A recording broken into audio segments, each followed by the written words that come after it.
Sometimes the mind notices something before you do.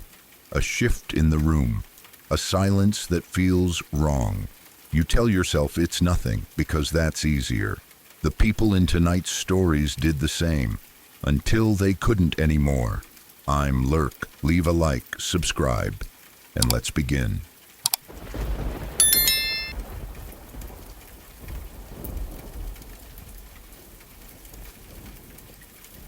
A few nights ago, something happened that I still cannot explain.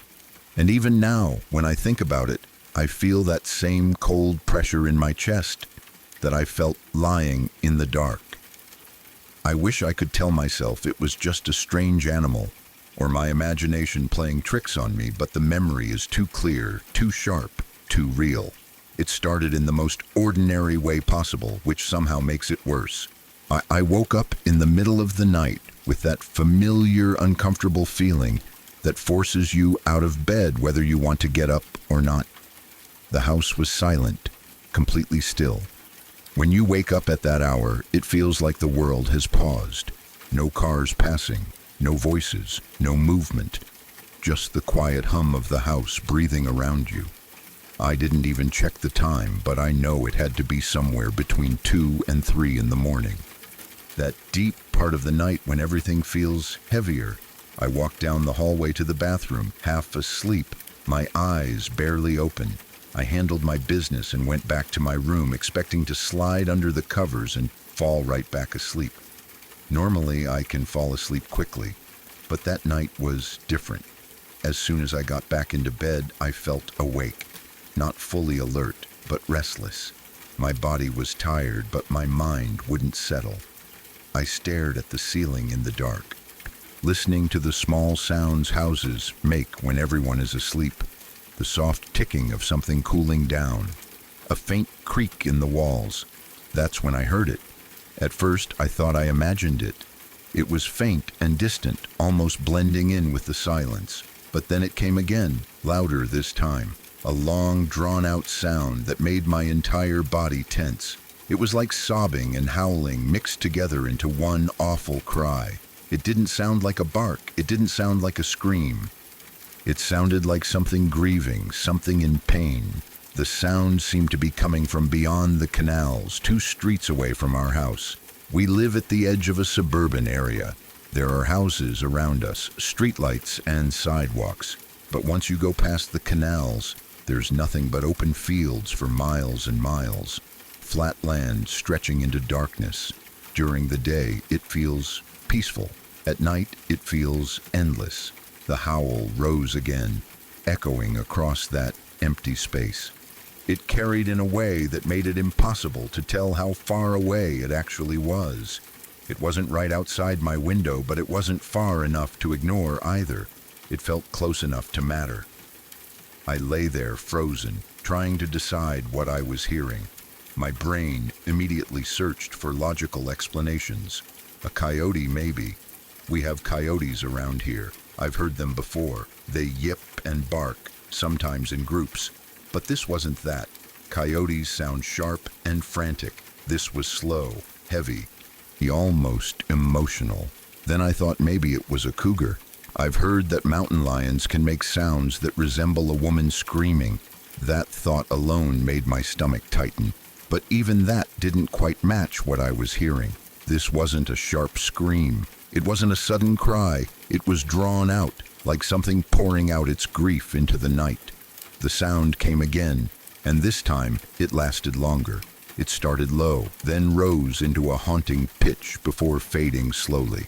I could feel goosebumps spreading across my arms.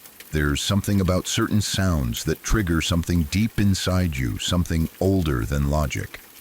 This was one of those sounds. I remember pulling my blanket up higher around my shoulders, even though I wasn't cold. I didn't move. I didn't turn on the light. I just listened. It happened again and again. Not constantly, but enough that I couldn't dismiss it as random. Each time the cry seemed slightly different, but always with that same heartbreaking tone. It felt wrong in a way I can't fully explain. Not just strange. Wrong. I thought about waking someone up, but what would I say? There's something howling outside. It sounded too dramatic, too unbelievable, so I stayed there alone with it. Eventually, after what felt like a long time, the sound stopped.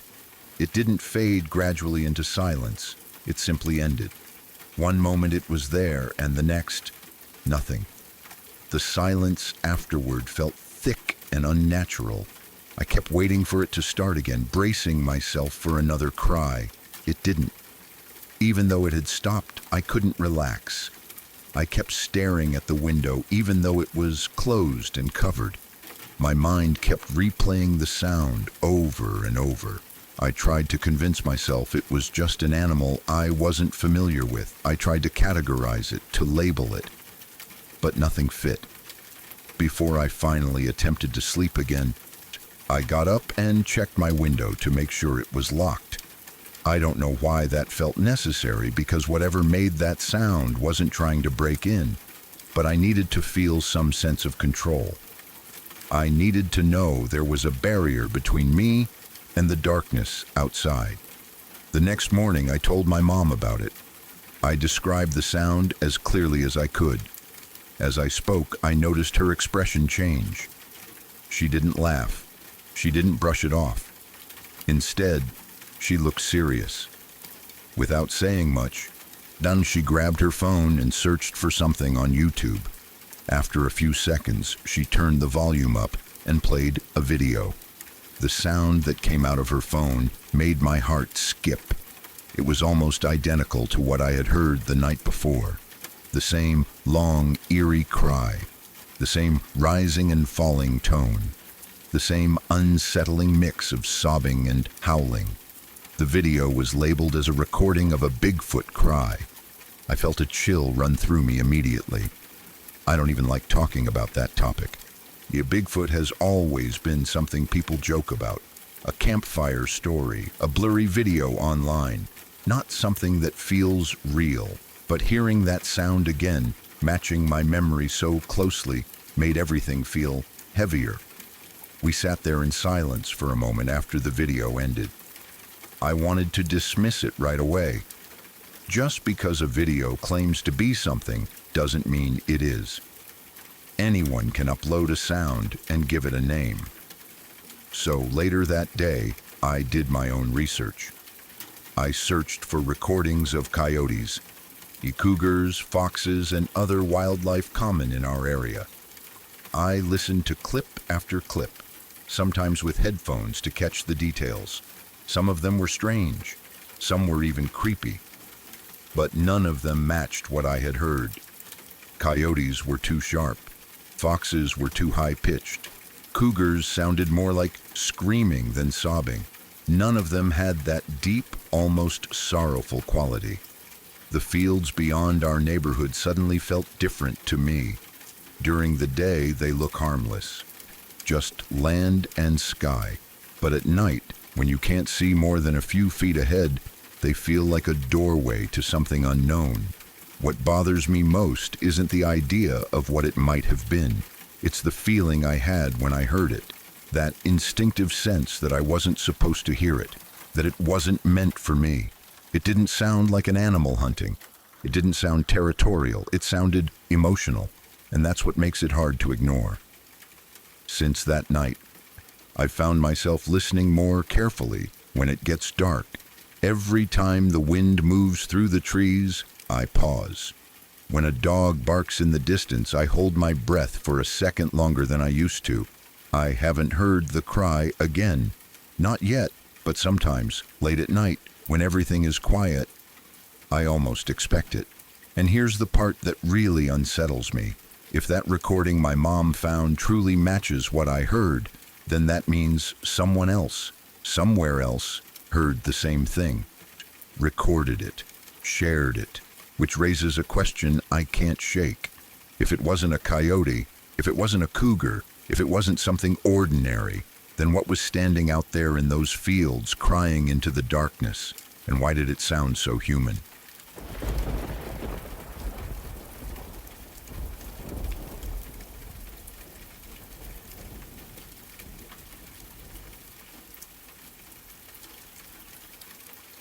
When I was very young, my family lived on a street called Villa in Fresno, California.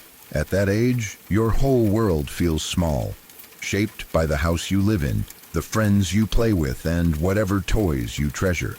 For me, the house instantly became the greatest house in the universe because the people who lived there before us had left something behind in the garage.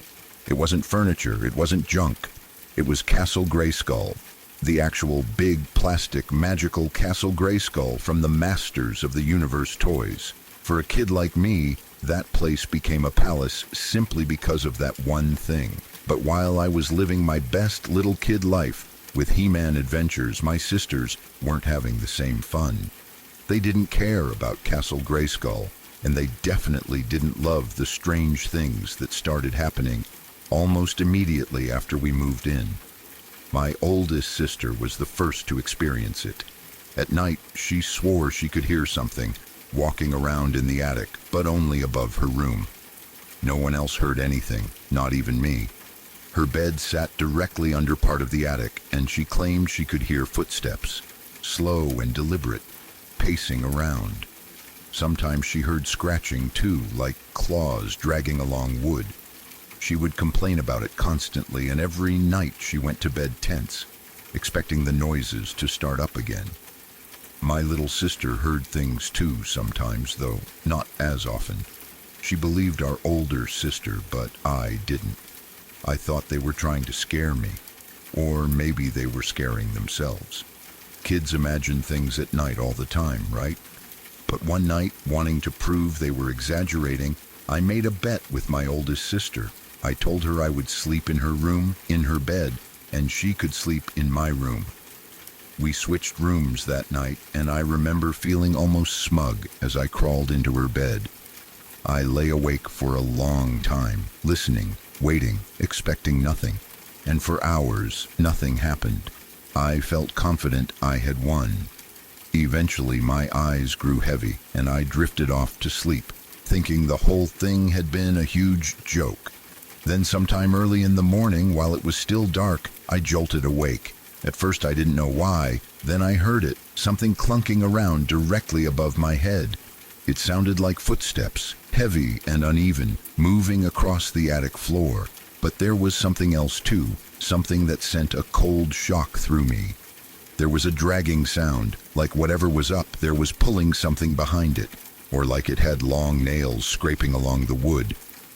My heart dropped straight into my stomach.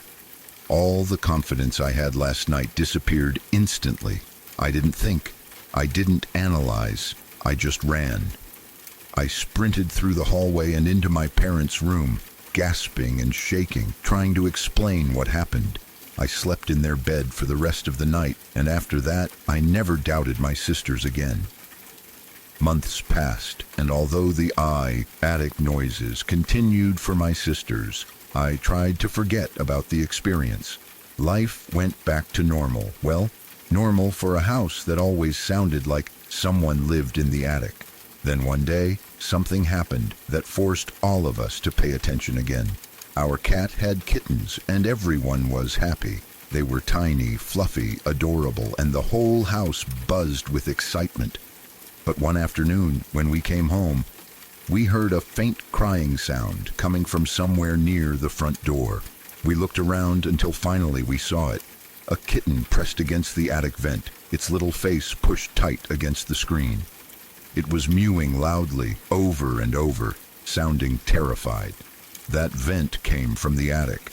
My dad grabbed a chair from the kitchen and put it in my sister's closet, because of course the attic entrance had to be inside her closet. He tried to climb in, but he was too big to squeeze through. So he looked at me. I was small enough, and that meant the job fell to me.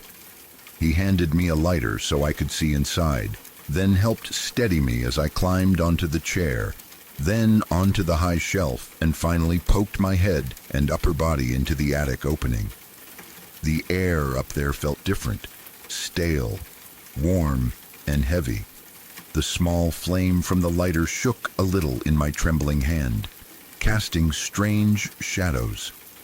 I focused on the kitten far ahead near the vent. I tried calling to it, reaching toward it, hoping it would crawl closer, but it was scared, trembling, backing away from me. I kept whispering, trying to coax it toward my hand. After several attempts, it finally crept close enough for me to grab it. As soon as I had a good grip, I turned to lower myself back down. Without thinking, I shifted my body to sit on the shelf behind me, the area that connected to the part of the attic above my sister's room. That was when I saw it. Right in front of me, almost nose to nose, was a large creature. The closest thing I can compare it to is a dog, but it wasn't a dog. It was much larger, its face wrong somehow, its eyes fixed on mine. It was kneeling, its body hunched forward, as if it had been crawling through the dark to get closer. Its fur looked coarse and matted. Its shape felt unnatural, twisted slightly, not like any normal animal I had ever seen.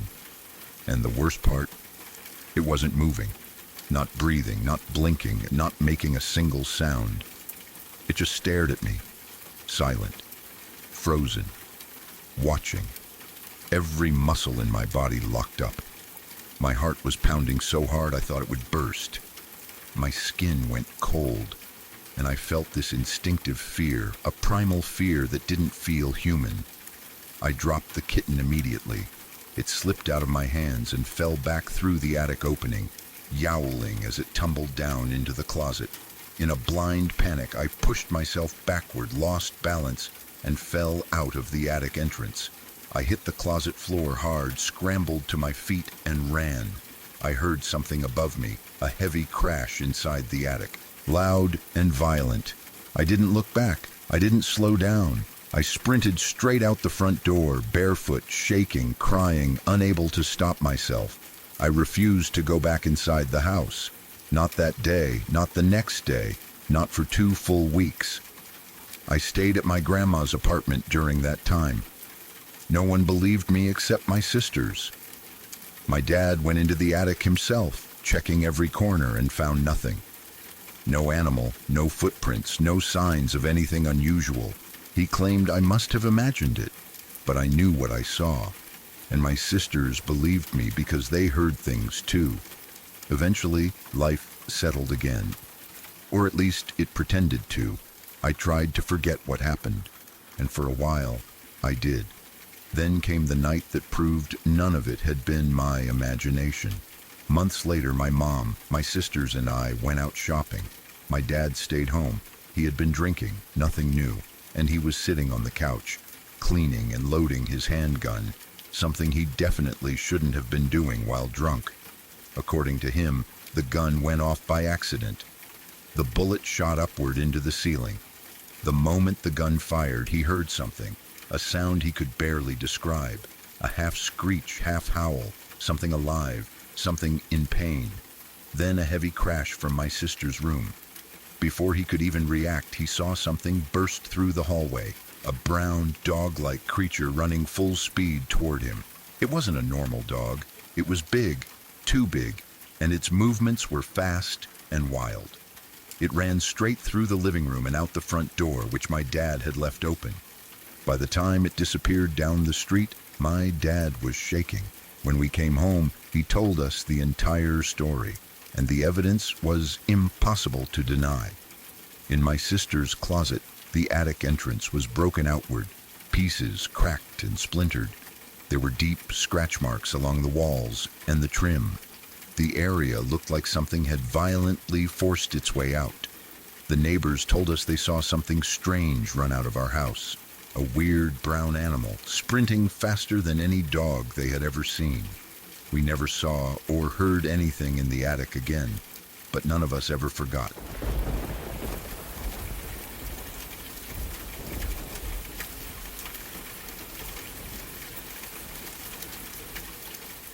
This happened when I was younger, back when my bedroom was in the basement of our house. It wasn't a creepy basement or anything, just the lower level of a normal family home. I had my room down there, a bathroom, a little hallway, and the stairs that led up to the kitchen on the main floor. I was used to it.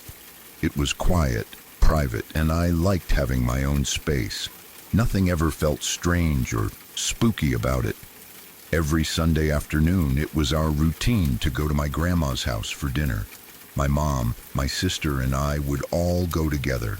My stepdad always went duck hunting on weekends, so he'd leave early in the morning and be gone all day, sometimes until it was dark. Sundays became predictable.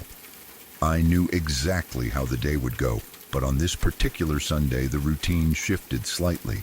My mom left before me, taking my sister with her. I told her I would drive separately and meet them there. That meant for a little while I'd be in the house alone with my dog. It didn't bother me, I'd done it before.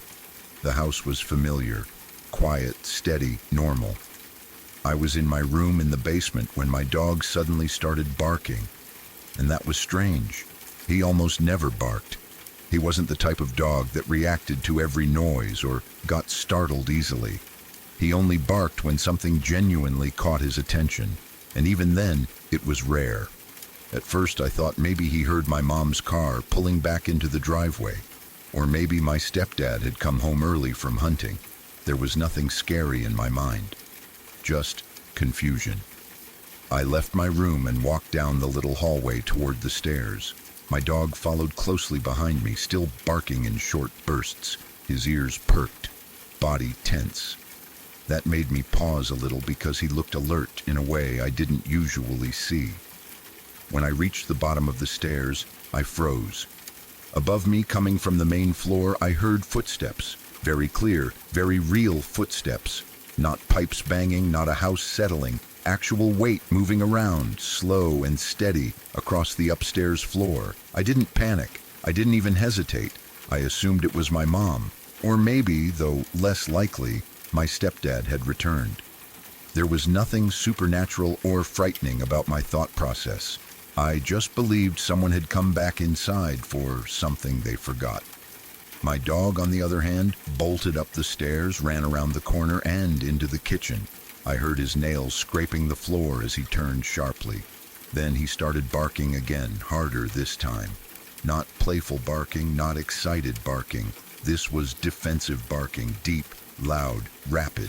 I took a few steps up the stairs, but before I reached the top, I heard something that made my entire body go cold. A voice I did not recognize whispered, "Shh, shh, it's okay." It wasn't my mom. It wasn't my stepdad. It wasn't anyone I knew. That whisper didn't sound playful or comforting. It sounded like someone trying to soothe an animal or silence it. My dog barked louder and more aggressively, and whoever was up there whispered again, still telling the dog to be quiet. That was the moment everything inside me snapped. My body reacted before my brain had time to think. I spun around, ran back down the stairs, and darted into the storage room. In that room, hidden away, was a handgun we kept for emergencies. I grabbed it with shaking hands, loaded it, and got into a position behind the door where I could see the hallway, but stay out of sight. I was so terrified that I was fully prepared to pull the trigger if anyone came down those stairs. I wasn't thinking about consequences or fear of the gun itself. I was thinking about survival. Whoever was in the house didn't belong there, and I was a kid alone with only a barking dog defending me. My heart pounded so hard, it hurt. Every breath shook. I heard footsteps again, heavy ones, slow ones, moving above me like someone was pacing. Then more creaks. Then silence. Total silence. No footsteps. No door opening. No running. No whisper. My dog suddenly came rushing back down the stairs, his nails clicking frantically on the floor. He stopped beside me, panting hard, still stiff with fear. Whatever he had seen or heard up there had shaken him too. I didn't wait another second.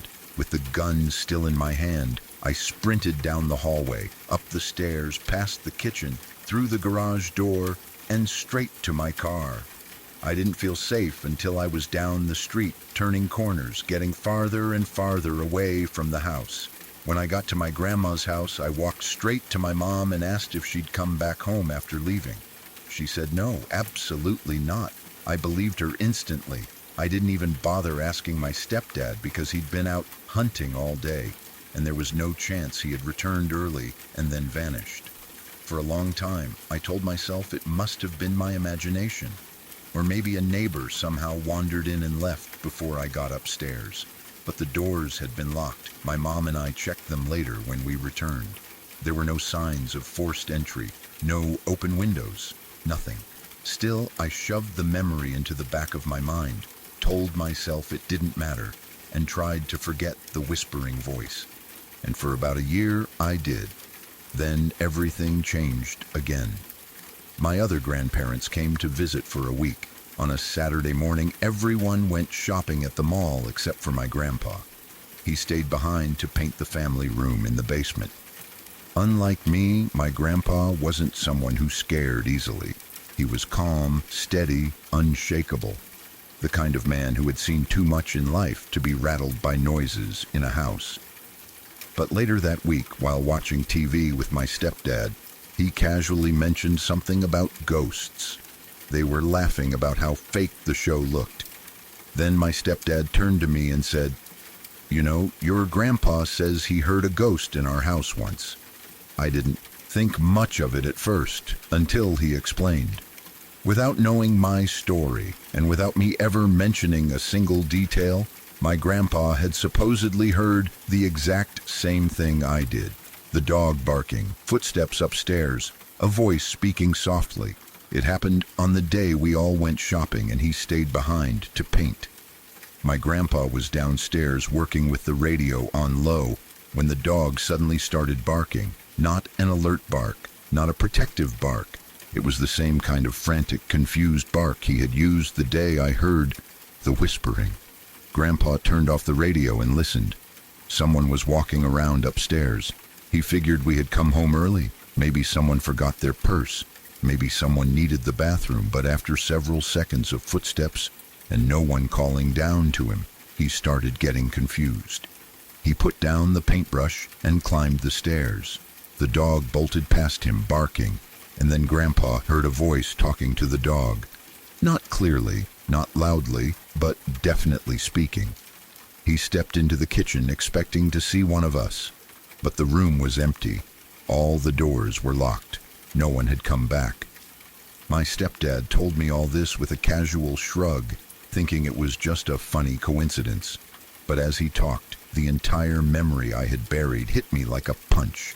Every detail, every sound, every second of fear, two people, me and my grandpa, at two different times with no knowledge of each other's stories, heard the same thing.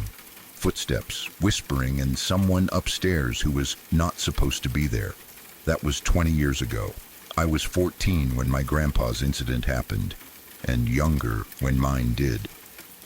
I've grown up since then. I don't believe in ghosts. I don't believe in the supernatural. But I can't explain what happened in that house. And even now, after telling this story again for the first time in years, I still feel a cold chill running through me. Because imaginary things don't walk across floors, and imaginary things don't whisper to your dog.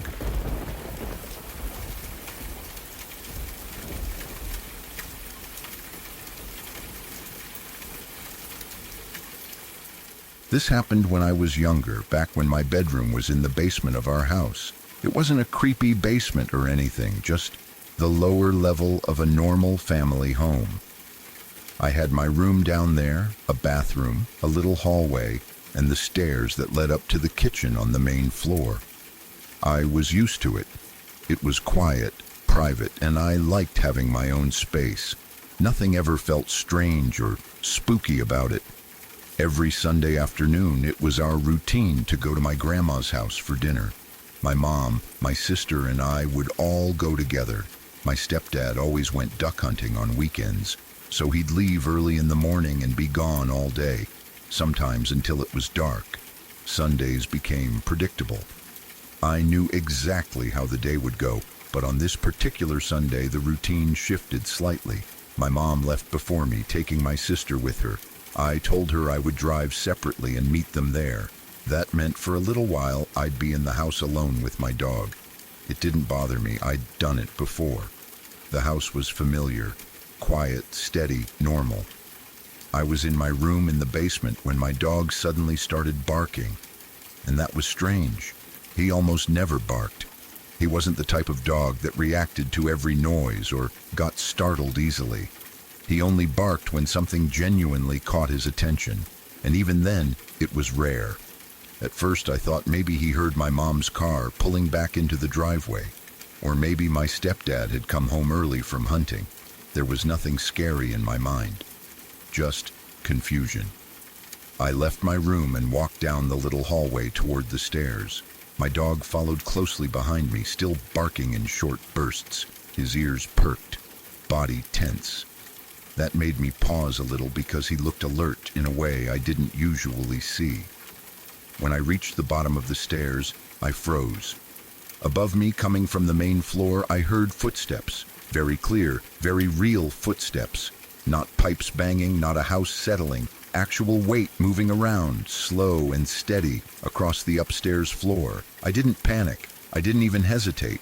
I assumed it was my mom. Or maybe, though less likely, my stepdad had returned. There was nothing supernatural or frightening about my thought process. I just believed someone had come back inside for something they forgot. My dog, on the other hand, bolted up the stairs, ran around the corner and into the kitchen. I heard his nails scraping the floor as he turned sharply. Then he started barking again, harder this time. Not playful barking, not excited barking. This was defensive barking, deep, loud, rapid. I took a few steps up the stairs, but before I reached the top, I heard something that made my entire body go cold. A voice I did not recognize whispered, "Shh, shh, it's okay." It wasn't my mom. It wasn't my stepdad. It wasn't anyone I knew. That whisper didn't sound playful or comforting. It sounded like someone trying to soothe an animal or silence it. My dog barked louder and more aggressively, and whoever was up there whispered again, still telling the dog to be quiet. That was the moment everything inside me snapped. My body reacted before my brain had time to think. I spun around, ran back down the stairs, and darted into the storage room. In that room, hidden away, was a handgun we kept for emergencies. I grabbed it with shaking hands, loaded it, and got into a position behind the door where I could see the hallway, but stay out of sight. I was so terrified that I was fully prepared to pull the trigger if anyone came down those stairs. I wasn't thinking about consequences or fear of the gun itself. I was thinking about survival. Whoever was in the house didn't belong there, and I was a kid alone with only a barking dog defending me. My heart pounded so hard it hurt. Every breath shook. I heard footsteps again, heavy ones, slow ones, moving above me like someone was pacing, then more creaks, then silence, total silence. No footsteps, no door opening, no running, no whisper. My dog suddenly came rushing back down the stairs, his nails clicking frantically on the floor. He stopped beside me, panting hard, still stiff with fear. Whatever he had seen or heard up there had shaken him too. I didn't wait another second. With the gun still in my hand, I sprinted down the hallway, up the stairs, past the kitchen, through the garage door, and straight to my car. I didn't feel safe until I was down the street, turning corners, getting farther and farther away from the house. When I got to my grandma's house, I walked straight to my mom and asked if she'd come back home after leaving. She said no, absolutely not. I believed her instantly. I didn't even bother asking my stepdad because he'd been out hunting all day, and there was no chance he had returned early and then vanished. For a long time, I told myself it must have been my imagination. Or maybe a neighbor somehow wandered in and left before I got upstairs. But the doors had been locked. My mom and I checked them later when we returned. There were no signs of forced entry, no open windows, nothing. Still, I shoved the memory into the back of my mind, told myself it didn't matter, and tried to forget the whispering voice. And for about a year, I did. Then everything changed again. My other grandparents came to visit for a week. On a Saturday morning, everyone went shopping at the mall except for my grandpa. He stayed behind to paint the family room in the basement. Unlike me, my grandpa wasn't someone who scared easily. He was calm, steady, unshakable. The kind of man who had seen too much in life to be rattled by noises in a house. But later that week, while watching TV with my stepdad, he casually mentioned something about ghosts. They were laughing about how fake the show looked. Then my stepdad turned to me and said, "You know, your grandpa says he heard a ghost in our house once." I didn't think much of it at first, until he explained. Without knowing my story, and without me ever mentioning a single detail, my grandpa had supposedly heard the exact same thing I did. The dog barking, footsteps upstairs, a voice speaking softly. It happened on the day we all went shopping and he stayed behind to paint. My grandpa was downstairs working with the radio on low when the dog suddenly started barking. Not an alert bark, not a protective bark. It was the same kind of frantic, confused bark he had used the day I heard the whispering. Grandpa turned off the radio and listened. Someone was walking around upstairs. He figured we had come home early. Maybe someone forgot their purse. Maybe someone needed the bathroom, but after several seconds of footsteps and no one calling down to him, he started getting confused. He put down the paintbrush and climbed the stairs. The dog bolted past him, barking, and then Grandpa heard a voice talking to the dog. Not clearly, not loudly, but definitely speaking. He stepped into the kitchen expecting to see one of us, but the room was empty. All the doors were locked. No one had come back. My stepdad told me all this with a casual shrug, thinking it was just a funny coincidence. But as he talked, the entire memory I had buried hit me like a punch. Every detail, every sound, every second of fear, two people, me and my grandpa, at two different times with no knowledge of each other's stories, heard the same thing. Footsteps, whispering, and someone upstairs who was not supposed to be there. That was 20 years ago. I was 14 when my grandpa's incident happened, and younger when mine did. I've grown up since then. I don't believe in ghosts. I don't believe in the supernatural. But I can't explain what happened in that house. And even now, after telling this story again for the first time in years, I still feel a cold chill running through me. Because imaginary things don't walk across floors, and imaginary things don't whisper to your dog.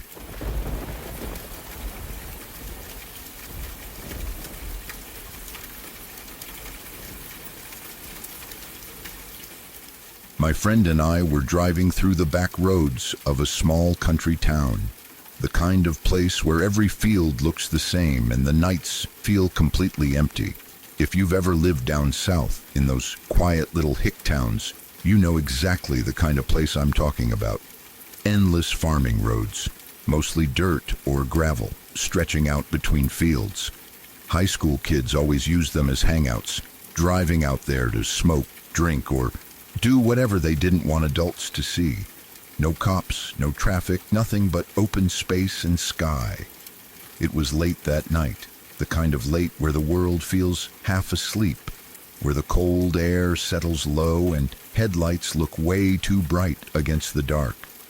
My friend was driving and we were going around a tight curve.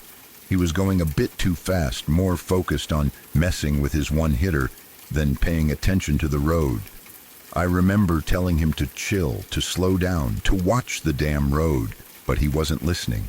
Then, out of nowhere, a black lab ran into the middle of the road. There was no time to react, no time to swerve, no time to brake. The dog ran straight into our path just as we came out of the curve. The impact thudded hard against the front end of the car, and I felt my stomach drop as the body rolled under us, but between the wheels, not under the tires. I felt the whole car jolt. My friend slammed on the brakes so fast that the tires skidded on the gravel, dust flying up behind us. He threw the car into park, and before I even processed what had happened, he had already flung open his door and gotten out. His face looked pale, panicked, like he hadn't taken a full breath yet. I opened my door, got out on the passenger side, and dropped to my knees to look under the car. Nothing, no dog, no shadow, no blood, no movement. I stood up slowly, confused, brushing dirt from my hands. That's when my friend said my name. Not normally, not like he was calling me to check something. His voice cracked. It was the most terrified tone I had ever heard from him. I looked over the roof of the car. There was a man standing beside him. A filthy man covered in dirt, wearing old clothes that hung off him like rags. His hair was long and messy. He looked like he'd been living under a bridge or in the woods for years. He stood between my friend and the open driver's door, close enough that my friend couldn't get back into the car unless he went through him. I froze. My mind didn't jump to anything supernatural at first, just danger. Why was this man out here? Where had he come from? How did he show up so quickly? Was he lost, hurt, angry? Trying to stay calm, I said, "Hello, we accidentally hit a dog." The man turned his head and looked at me. It wasn't a normal look. It wasn't curiosity or confusion or anger. It was a hard stare, cold, intense, like he was looking straight through me, like he wasn't seeing my face, but something inside me. My skin crawled. The hair on the back of my neck rose. There was something wrong with him, something inhuman in the way he stood there so silently, not reacting, not speaking, not blinking. He didn't answer me. He didn't answer my friend. He just stared.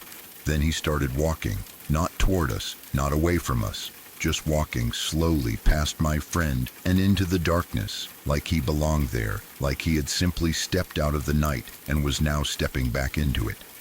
My friend didn't hesitate. He jumped into the car.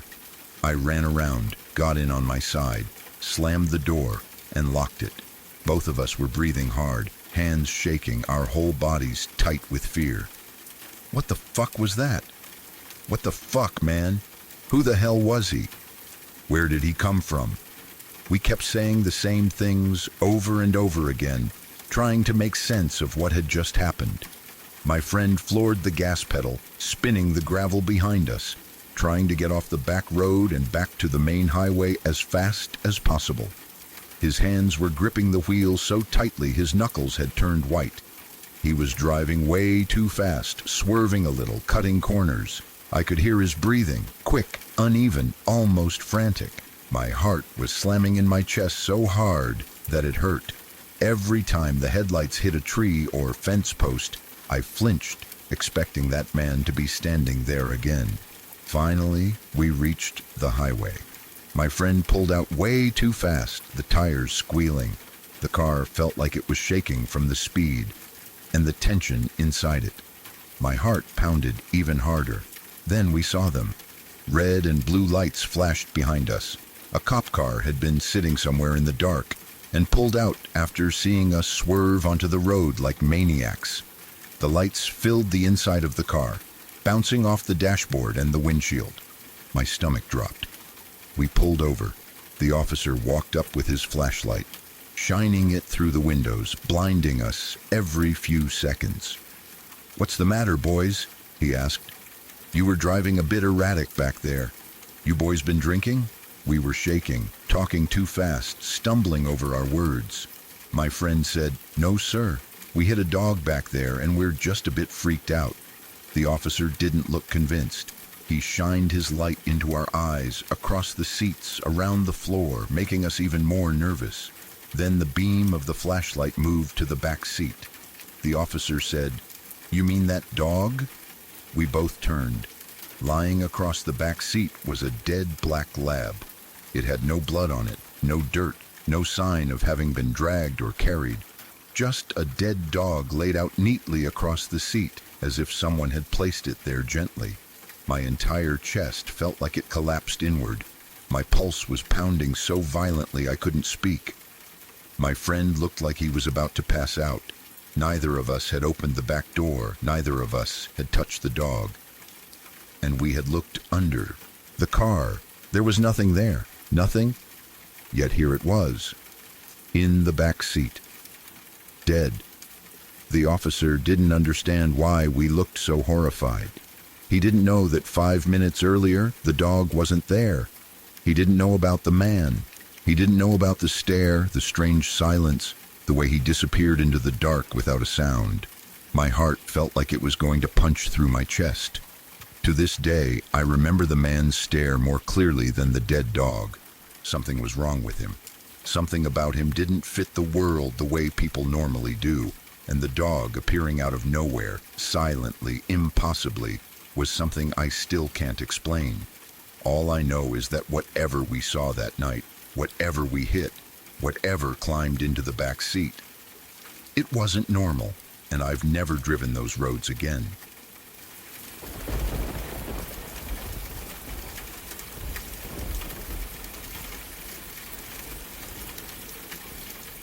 A couple of years back, some friends and I decided we were overdue for a long break from work.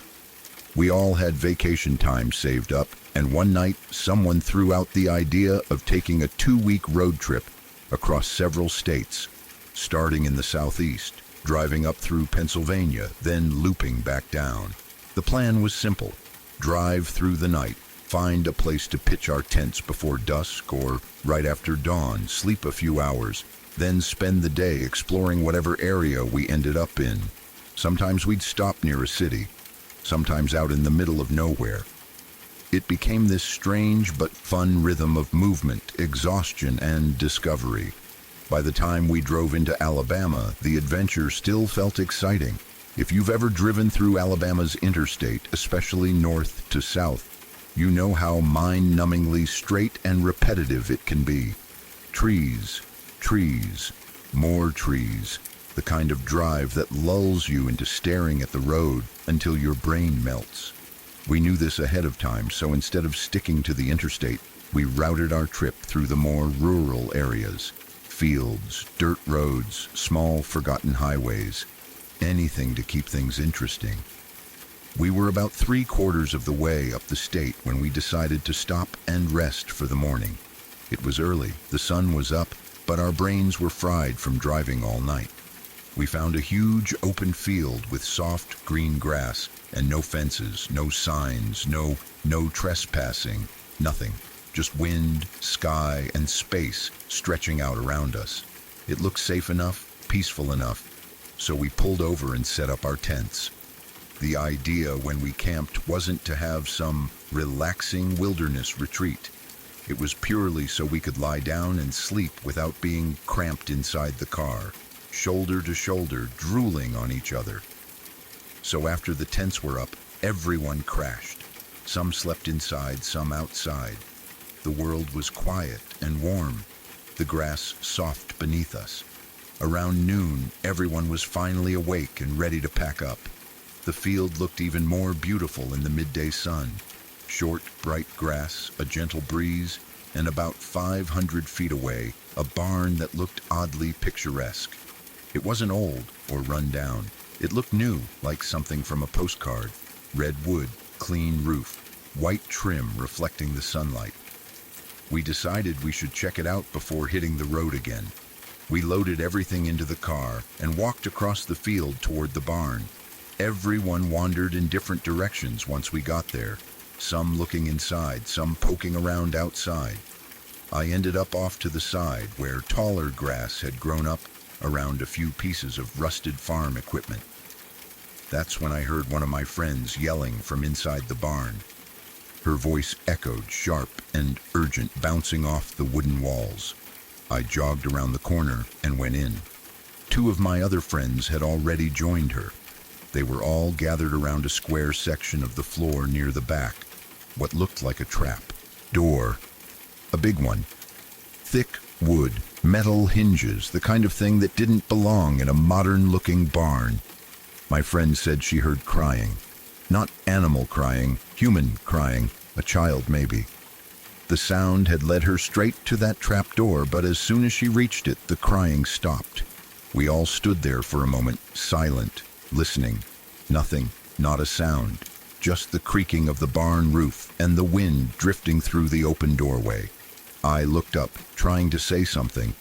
Maybe a joke to break the tension, maybe a suggestion about leaving, but right as I opened my mouth, a massive crash slammed against the underside of the trap door. Everyone screamed, and everyone ran, except me. I don't know why. I don't know what went wrong in my brain or why my instincts didn't fire like they should have. My friends bolted toward the exit instantly, but I froze. My legs turned into concrete, my lungs locked up. All I could do was stare at the trap door. My brain screamed at me to move, to run, to get out. Every instinct I had was begging me to do something, anything, but I stood there, wide-eyed, frozen, helpless. Then something happened, something I still don't understand. My body snapped out of the freeze like a rubber band whipping back into place. One moment I was frozen, the next I spun around so fast it felt like my bones twisted. My legs finally responded, ready to run. Just as the first step left my foot, the world went black. Not like fainting, not like darkness from closing your eyes. Black like something covered me. It felt exactly like someone threw a heavy blanket over my head, a thick, suffocating weight that smothered the light instantly. I couldn't see a thing, couldn't even see my own hands. Then the screaming started, a child's scream, loud, piercing, endless. It wasn't coming from far away. It was right next to me, or above me, or inside me. I couldn't tell. It was everywhere, screaming without breath, without pause, without any break at all. Just a single, endless shriek. I think I screamed too. I'm not sure. I couldn't hear myself over the sound. My whole body shook. Something cold, freezing cold, pressed against my chest. It felt like a hand. Small, icy fingers curling around my heart and squeezing. Each second made it harder to breathe, harder to stay upright, harder to think. Instinct took over. I started thrashing wildly, swinging my arms, trying to hit something, anything. I couldn't see. I couldn't hear anything but the scream. All I could do was fight blindly. It didn't help. The cold tightened in my chest. I panicked harder. My legs stumbled forward. I forced myself to run, even though I didn't know where the hell I was going. And then, a hard impact. I ran full speed into a low wooden beam. The world didn't fade. It snapped off like a light. I blacked out. When I woke up, I was lying in the grass next to our car. The sun was still bright. My left eye was sealed shut because dried blood had glued it closed. My head throbbed with pulsing pain, and when I reached up to touch it, I felt a deep, open cut running across my forehead. All three of my friends were sitting quietly nearby. No one was talking. No one even looked at each other. They all looked hollow, like something inside them had drained out. When they saw me wake up, they helped me sit up and handed me a bottle of water to rinse the blood from my face. I used what little first aid gear I had to bandage the cut. Finally, I asked what had happened, how they found me, what they saw, how long I had been out. Their story didn't make me feel any better. They said they had made it back to the car and were ready to leave when they realized I wasn't with them. They tried the doors. They were locked, which meant they couldn't even start the car. They were debating running to town to get the police. They even started walking that direction. But then they heard my screaming coming from the barn. All three of them admitted they didn't want to go back. They were terrified. They didn't want to see whatever had been behind that trap door. But they did. Somehow. Maybe because I was their friend. Maybe because they felt guilty. Maybe because they had no choice. They found me lying unconscious on the floor. The trap door was now wide open. Wide open. They said no one would come near my head or chest because that meant standing with their backs to the door. So they grabbed me by my feet and dragged me out of the barn, across the floor, through the doorway, and all the way back to the field. They said the entire time, the hair on the back of their necks was standing up like something was watching them. Then one of them told me to turn around and look at the barn. I did, and I swear, my heart stopped. The beautiful barn we had approached earlier, the bright paint, the clean exterior, the picture-perfect appearance was gone. In its place was a rotting, decrepit structure. The roof sagged. The wood was gray and splintered. The windows were broken. It looked abandoned for decades. The barn we had walked into didn't exist anymore, or it never existed at all. When I turned back to my friends, they were staring at me with blank, exhausted expressions. No one said anything. There was nothing left to say. Without a word, I handed my keys to one friend, climbed into the car, and told them to drive. We didn't stop until we were miles away. For the rest of the trip, we never camped in open fields again. Only real campgrounds, or we slept in the car. No more barns, no more abandoned structures, no more random stops. None of us has talked about that day since, and I don't think we ever will. If these stories feel familiar, there's a reason. Most people have experienced something they don't talk about. If you're still listening, leave a like and subscribe. It helps keep stories like these alive. And if something has ever followed you home, send it in. Let's continue. When I was 6 and my brother was 8, we shared a bedroom in a town home. It wasn't a big place, and the two of us slept in a room that had one shared wall with the neighbors.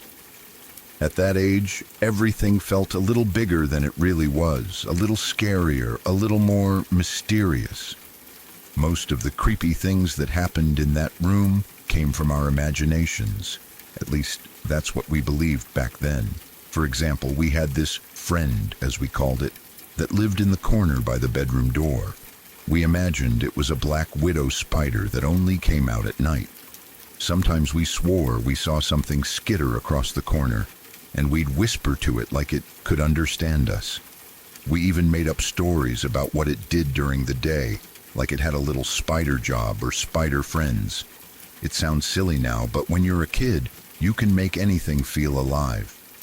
One night, though, something happened that had nothing to do with imagination.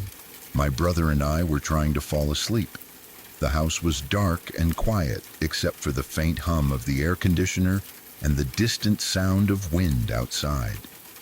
Monsoon season in Arizona can make a lot of noise. Wind blowing hard against doors, rain slapping windows, walls creaking under sudden pressure. So when we first heard the banging on the wall, we didn't think much of it. But the banging didn't sound like wind. It didn't have that uneven, gusting rhythm. It was steady, heavy, repeated, thump, thump, thump, right against the shared wall. We let it go on for a few minutes, hoping it would stop, but it didn't. It became more insistent, almost angry. Finally, both of us screamed for our mom. She came into the room looking exhausted, her hair messy, her face tense. She asked, "What?" Like she was already dealing with too much. We told her about the banging. We told her it sounded like someone was hitting our wall from the other side. But the moment she stepped into the room, it stopped. Just silence. She sighed and told us it was just the wind. And honestly, that explanation made sense. It really was storm season, and weird noises were common.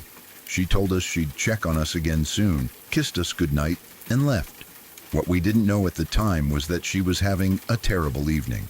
She'd been dealing with her boyfriend's drug problem for months, and that night she had finally decided to break up with him. She was emotional, stressed out, trying to keep herself together. The last thing she needed was her kids talking about imaginary banging on the walls. But not 5 minutes after she walked out, the banging started again. And this time, it was louder, stronger, closer somehow, like whatever was hitting the wall was now right beside our beds. We screamed again, this time in real fear. I leapt out of bed and ran as fast as I could into the living room, still yelling for my mom.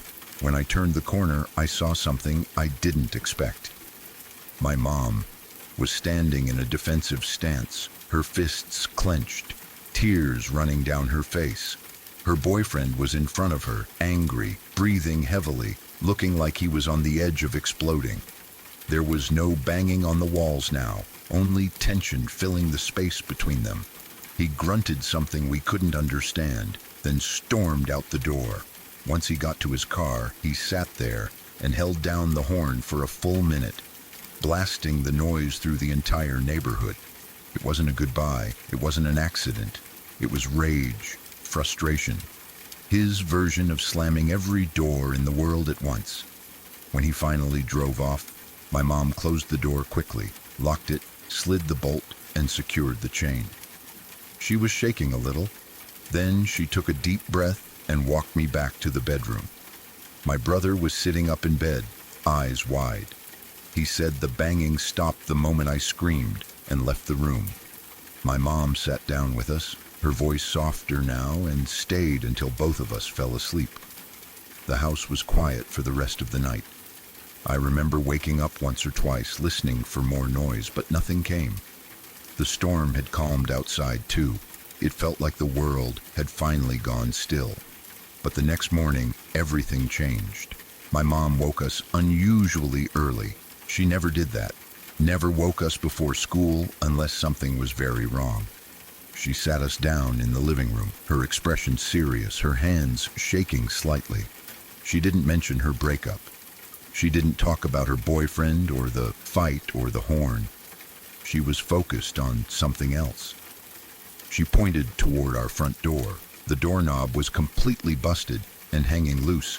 The bolt lock was scraped and damaged, like someone had tried to pry it open. Even the chain lock had fresh scratches. There were police officers outside, 6 of them, talking to neighbors and examining the area. My mom explained that our neighbors had been broken into during the night. Someone had cleaned their entire house out. Not just valuables, everything. Electronics, decorations, clothes, food from their cabinets. They had taken so much that the place looked abandoned. Then she told us the part that made my stomach twist. Those same burglars tried to get into our home too, but the bolt, lock, and chain had held. Whoever tried to break in couldn't force the door open, so they gave up. At least, that's what we thought until we went next door. We knew their kids. We played with them often. But they had been at their grandmother's that night, which was the only reason they weren't inside when the burglary happened. Their whole house was torn apart. Cabinets emptied, drawers pulled out, furniture flipped over. Every room looked like a tornado had passed through it. But everyone, police included, was avoiding the living room. And when we finally walked in, we saw why. The wall that connected their living room to our bedroom had a massive indent in it, a huge crater about 6 feet across and nearly a foot deep, like someone had spent hours hitting it with something heavy, trying to break through. They hadn't been banging on our door. They had been trying to break through the wall and into our room. We realized then that the pounding noise we heard wasn't the wind at all. It was burglars trying to chisel their way into our house. The reason it sounded like it came from different places was because they were hitting different sections of the wall, trying to find a weak point. But they didn't know something important. Our unit had been added after the original buildings. The shared wall they were trying to break through wasn't just drywall. It was solid brick. They were punching and smashing and chiseling at brick for hours, probably getting more and more desperate as time passed. If our home had been built like the others, they might have gotten through. They might have come into our room while we were sleeping, but instead, they wasted the night trying to break through the wrong wall. Later that morning, one of the officers quietly told my mom that the burglars had likely been in our neighbor's house when we screamed. That might have been what scared them off from continuing. After that day, my mom never told us, "It's just the wind again." She made sure we always locked every door. She always checked every window. She never brushed off a strange noise, not once, because that night taught all of us something terrifying and unforgettable. Sometimes the sounds you hear in the dark aren't your imagination. Sometimes there's someone trying to get in.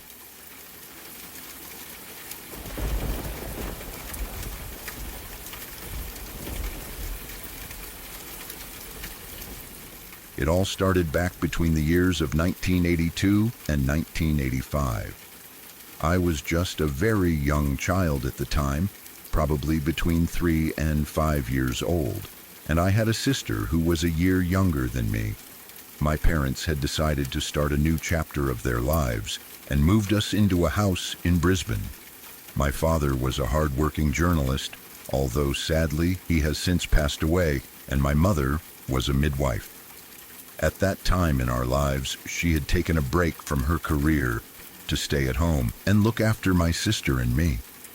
We were a typical young family looking for a happy home, but the place we moved into was anything but normal. The house itself had a very strange and unique layout. From the street, it looked like a simple single-story home, but because of the way the land sloped, it turned into a double-story house at the back. The front section contains our living room and my bedroom.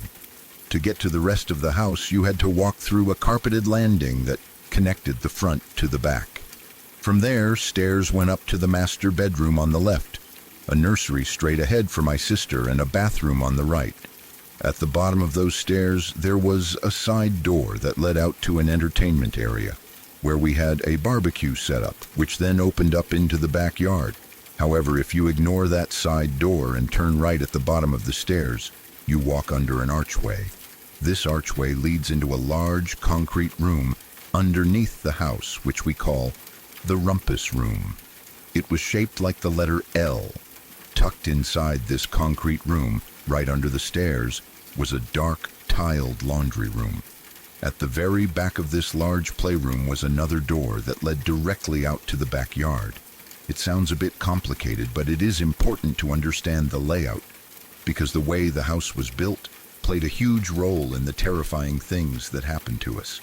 It was a big house with many dark corners, and for a young mother often left alone, it became a place of isolation rather than comfort. My father worked very long hours and was often away late into the night, chasing stories for his newspaper. He was barely ever home, and looking back on it now, that strain probably contributed to why they eventually divorced. Because he was gone so much, my mother was often left alone in this large, strange house at night, with just a toddler and a baby for company. She later told me that she started noticing things were wrong after only a month or two of living there. The first sign was our dog, Mandy. Mandy was an old, loyal dog who usually loved being around the family, but in this new house she refused to come inside. She spent all of her time in her kennel in the backyard. My mother noticed that if she was outside hanging up the washing, Mandy would happily follow her around the yard. But the moment my mother walked towards the back door to go inside, Mandy would stop. Her tail will drop between her legs, and she will start whimpering in eviction, fear. She will not cross the threshold. At the time, Mum just thought it was odd behavior and brushed it off, thinking the dog was just being a dog. She had no idea it was the first warning. As time went on, things went from just being odd to being physically impossible. The laundry room, which was tucked away in that dark area under the stairs, would flood for absolutely no reason. My parents would check the pipes, but nothing was leaking, and yet the floor would be covered in water while the rooms right next to it remained completely dry. It made no sense. Then there were the light bulbs. My mother and father will walk down to the back of the house and find light bulbs shattered and blown out of their sockets. It wasn't just a burnt-out bulb. It was violent. My mother began to hate walking to the back of the house at night. She told me years later that as soon as she stepped onto that stairway landing, the hair on her arms and the back of her neck would stand up. She described a heavy, sinking feeling like she was being watched by someone standing in the shadows. Checking on my baby sister in the nursery became a terrifying task. Every night, she had to force herself to walk down that hallway, dreading what she might see or feel, even though checking on her sleeping baby should have been a happy, peaceful moment. The weirdness continued to escalate over the next few months. It wasn't just feelings anymore, it sounded. My mother and father started hearing the distinct sound of shuffling feet coming from the rumpus room below them while they were lying in bed at night. They would freeze and listen, but there was nobody down there. Other times, my mother would be sitting in the front of the house knitting or watching television by herself while Dad was at work. Suddenly, she would hear clear, loud laughter coming from the back of the house. It was the kind of laughter that made your blood run cold because she knew she was supposed to be alone. She would get up and check, thinking maybe I had woken up, but I would be fast asleep in my bed. The back of the house will be empty and silent, but the feeling of a presence remains. One night, my aunt and my 18-month-old cousin came to stay with us. My dad and my uncle were busy painting my grandmother's lounge room after work, so the women were at our house with the kids. My mom and my aunt were chatting about the struggles of raising babies. My aunt mentioned that my little cousin was teething and had been crying a lot at night because of the pain. On this particular night, the baby was hurt, and we had run out of teething gel. My mother, trying to be helpful, volunteered to drive down to the local pharmacy to pick up some Bongela to help numb the baby's gums. Before she left, she decided to be honest with her sister. She told my aunt that she thought there was something wrong with the house. She explained that my dad didn't believe her, but she wanted to warn my aunt. She told her that if she heard anything strange while she was gone, she shouldn't be surprised. My aunt, who considers herself a very spiritual and strong person, laughed it off. She told my mom that she was talking rubbish. She said she had been in haunted houses before and would have sensed if anything was wrong, so she was sure the house was fine. My mom just nodded and left, promising to be back in 20 or 30 minutes. When my mother returned from the pharmacy, she saw my uncle's car parked in front of the house. He had come back early. Sensing that something bad had happened, Mom walked inside to find a chaotic scene. My aunt was sobbing uncontrollably, and my uncle was trying to comfort her. My father, being the skeptic that he was poking fun at her, asking if she had gotten spooked. My mother immediately asked if they had heard something. My aunt, through her tears, explained that after my mother had left, the house came alive. She could feel heavy thumps coming up through the floorboards, shaking the room. Then she heard a voice calling her name, followed by laughter coming from the back of the house. She was absolutely disenchanted. She told my mother that the house was evil. My mother was petrified, but she finally had a witness. It wasn't just in her head. Desperate for answers, my mother started talking to the neighbors to see if they knew anything about the history of the house. She got chatting to a neighbor who revealed a chilling backstory. The neighbor told her that the previous renter was a woman who had gone a bit crazy after a messy divorce. Her life had gone downhill, and she had gotten involved in a strange religion. The neighbor said that people will come to the house every few weeks, and they will hold vows in the house to contact spirits. My mother, who was a churchgoer at this stage, felt a cold shiver go up her spine. She realized this might explain everything. The neighbor continued saying that the woman was a Satanist. When my mother asked where they used to hold these rituals, the neighbor pointed to the rumpus room. They used to see candles burning in the windows of that bottom room late at night. That was where they invited things in. From that moment on, my mother was determined to move out. She didn't want us living there a second longer. However, my father still didn't really believe her. He thought it was all nonsense, so he refused to move.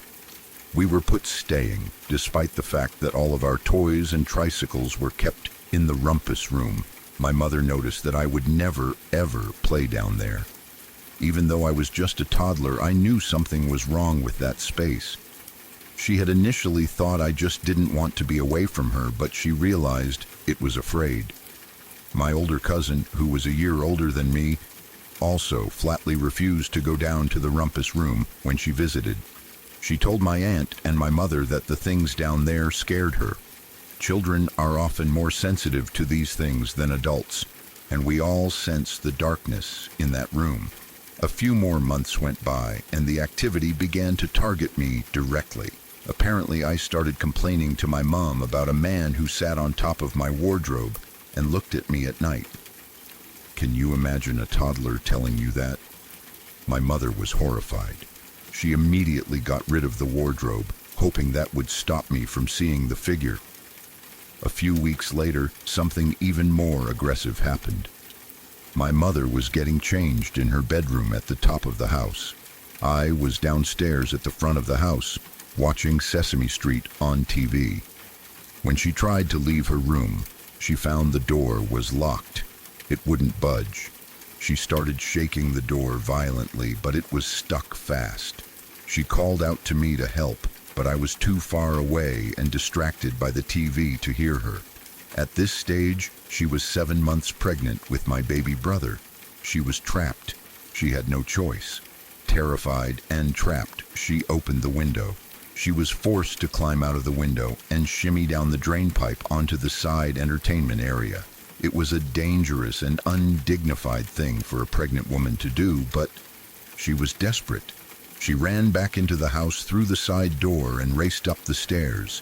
When she got to her bedroom door, she found it wide open and unlocked. She was confused and angry. She came down and scolded me, telling me never to lock Mummy in her room again. I looked at her with total innocence and claimed that I hadn't moved from the TV. I had been watching Sesame Street the whole time. My mother looked at me and believed me.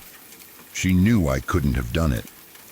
About this time, she decided enough was enough. She approached the local pastor to ask for help. He gave her 2 options. The first option was to ignore it and hope it went away. The second option was to play loud hymns and read Bible verses to try and anger whatever was there into leaving. However, he warned her that this could backfire. He said it might anger the entities and they might start throwing things around. It was a risky move. Around this time, my great-grandmother came to visit. She was a very religious and perceptive woman. She walked into the rumpus room one day to get a toy for me. When she came back up, she looked at my mother and said that there were evil faces looking at her and leering at her down there. Later, a different pastor confirms our worst fears.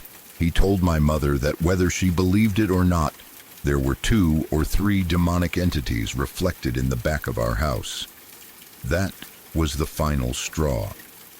My mother started packing our stuff immediately. She began looking for another house, desperate to get us out. My dad and she were in the process of divorcing by this stage, so he was gone often, leaving her alone to handle the move. But the house wasn't done with us yet. The evil presence had one last parting shot, and it was the most terrifying event of all. My mother was just a few days away from moving us out.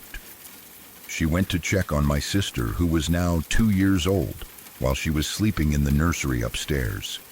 This was the room that used to be the nursery, but is now her bedroom. When my mother looked into the cot, her heart stopped. It was empty. She looked across the room and saw the window above the cot was widely open. Now you have to understand, this was an old-fashioned window. It was a heavy horizontal sliding window with a vertical latch halfway up the side. It was difficult for an adult to open, let alone a 2-year-old child. The fly screen that should have been behind it had its rubber seal ripped out, and a flap of the screen was swinging in the breeze. My mother ran to the window and looked down. Underneath the window was a fiberglass annex that covered the back door. It now had a huge dent in it, and its supports were broken. Down in the backyard, she saw my little sister crawling around on the grass, with the dog playing beside her. My mother screamed and ran down the stairs. She called the doctor immediately. The doctor came to the house and checked my sister over. Miraculously, she was fine, although she had a bit of a concussion. It was a miracle she hadn't broken her neck or worse. When the doctor, my dad, and my mom asked my sister what happened, she just pointed up and said, "Doggy, down, down, down." It was chilling. Evidently, she had fallen out of the window, hit the annex, and landed in the yard where she saw the dog. But the logistics were impossible. She could not have climbed out of that cot, she could not have reached the latch, and she certainly could not have slid that heavy window open. It seemed too convenient, almost as if she had been lured or thrown. Needless to say, we didn't stay another night. We were gone that very day. My mother grabbed us, and we left that house of horrors behind forever. We never went back. To this day, when my family talks about that time, the fear is still real. Every word of this story is true, and it remains the most terrifying chapter of our lives.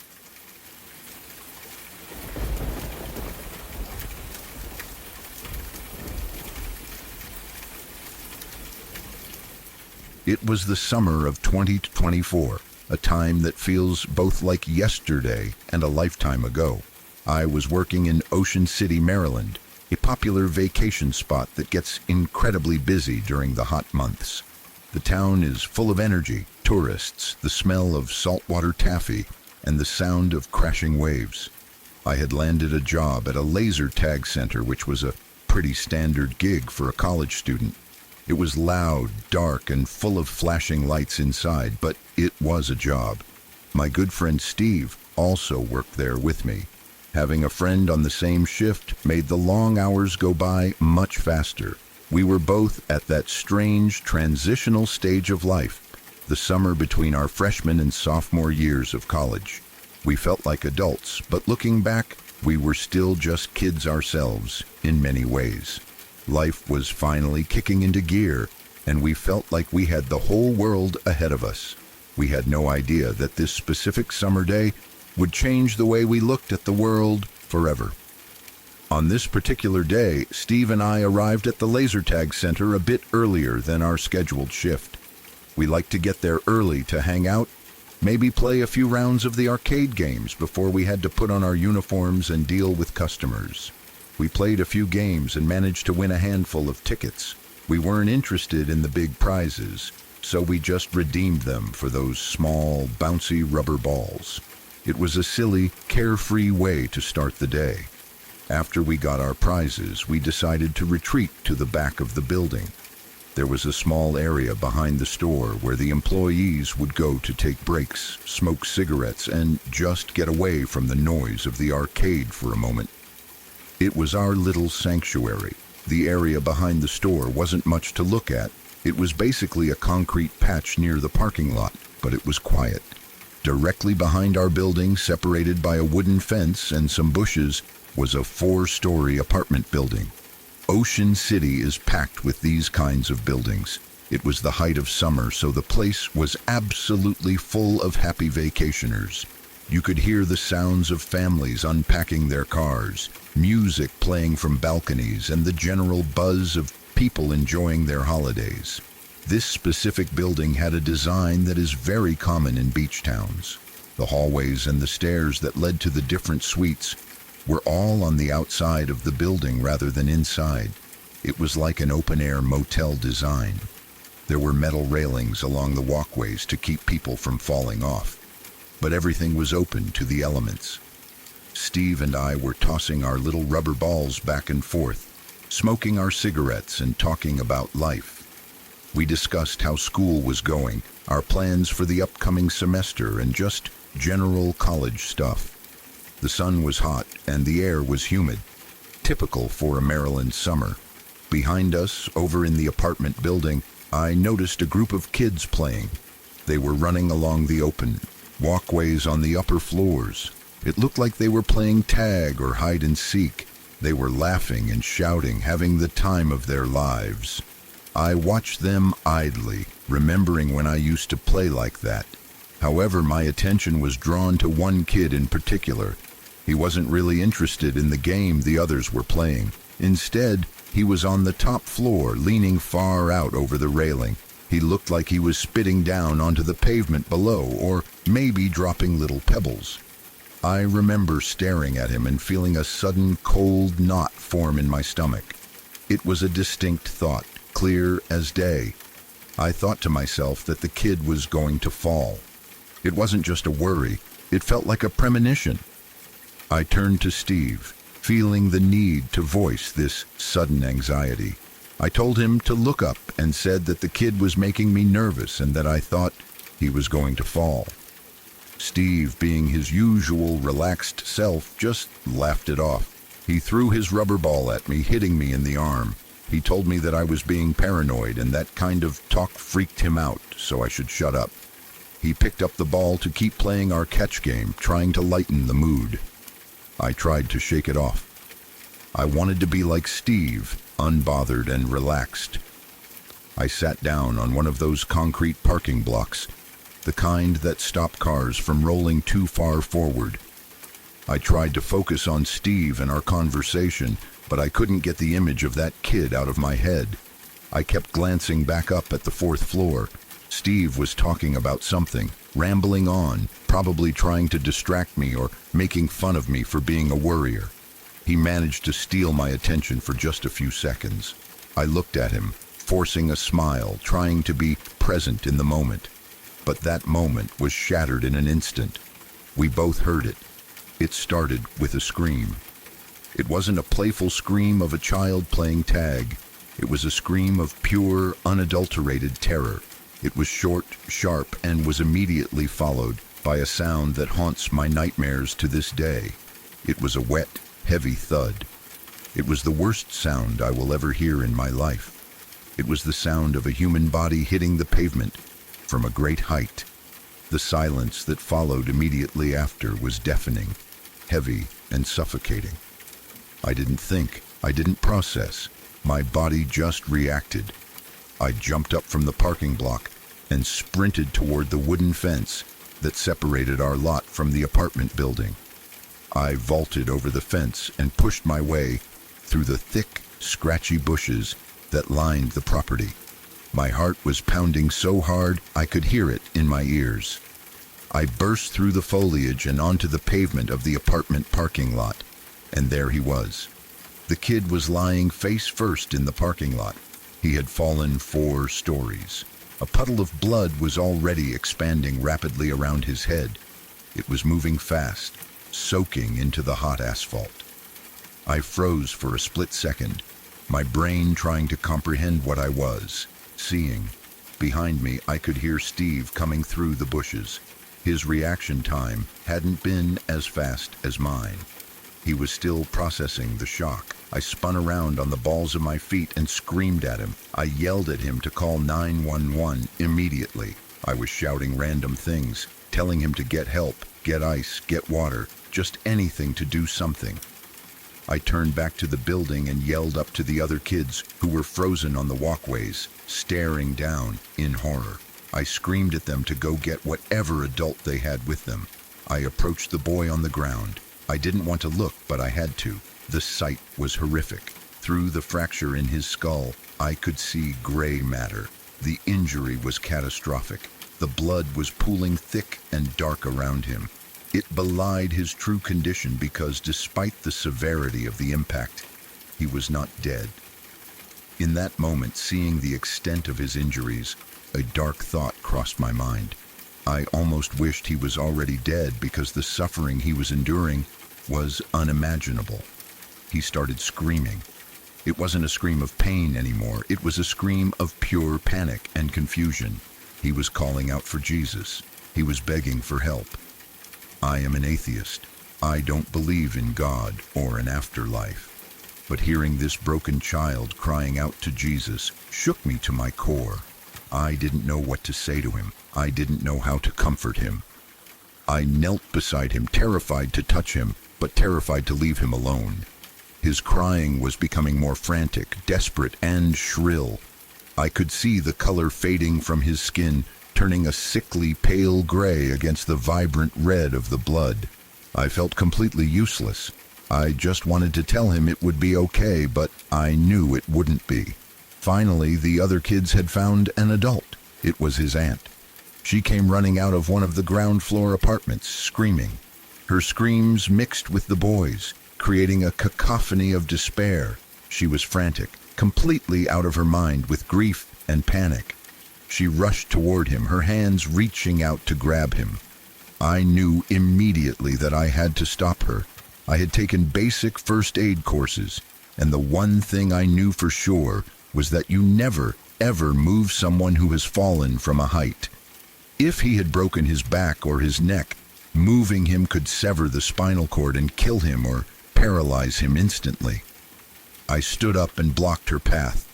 It was all I could do to hold her back. She was a grown woman fueled by adrenaline and terror, and she fought me. She kicked at me, scratched at me, and screamed at me to let her go to her nephew. But there was no way I was letting her move that kid. I had to be the bad guy. I had to be the physical barrier between her and the boy. I kept yelling at her that she couldn't move him, that she had to wait for the ambulance, but she wasn't listening. She was just a wall of panic. Finally, more adults from the apartment complex began to arrive at the scene. They saw what was happening and helped me. They grabbed the aunt and pulled her back, holding her as she collapsed into hysterics. The scene was chaotic. People were crying, shouting, and running around. In all the confusion, I realized I hadn't heard sirens yet.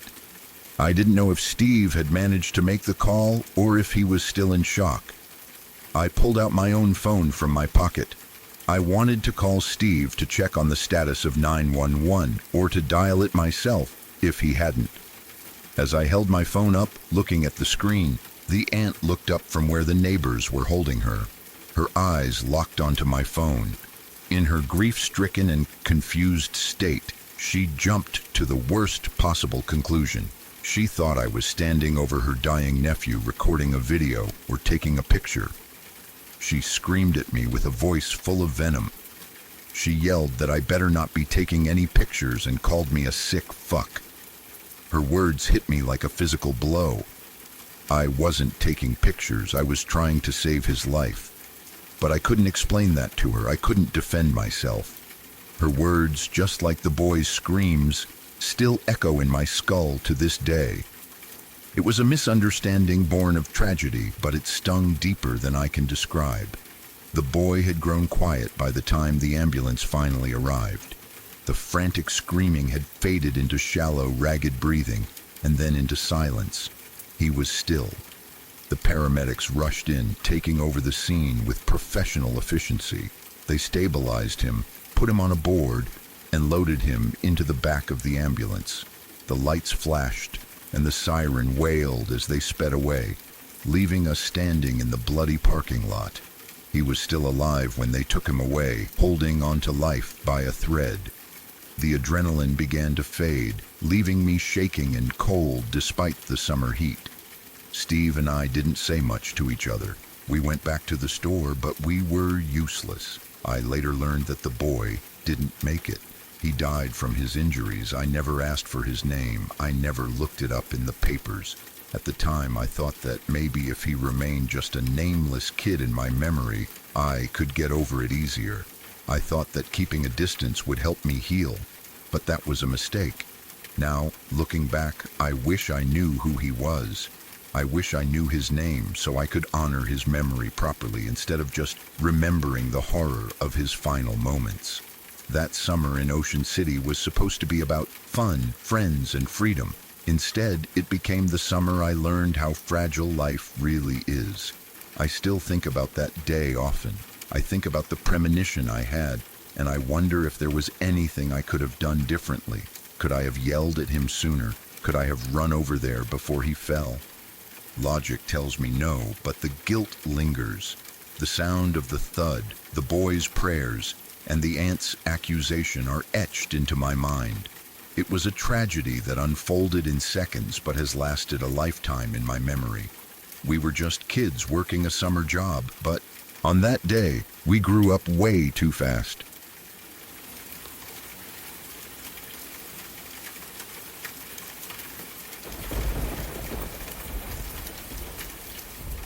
There is a specific kind of fear that settles deep in your stomach when you realize that the place you call home, your sanctuary from the world, has been violated.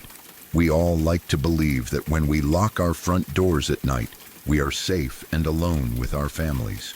We like to think that the walls around us are solid barriers against the chaos of the outside world.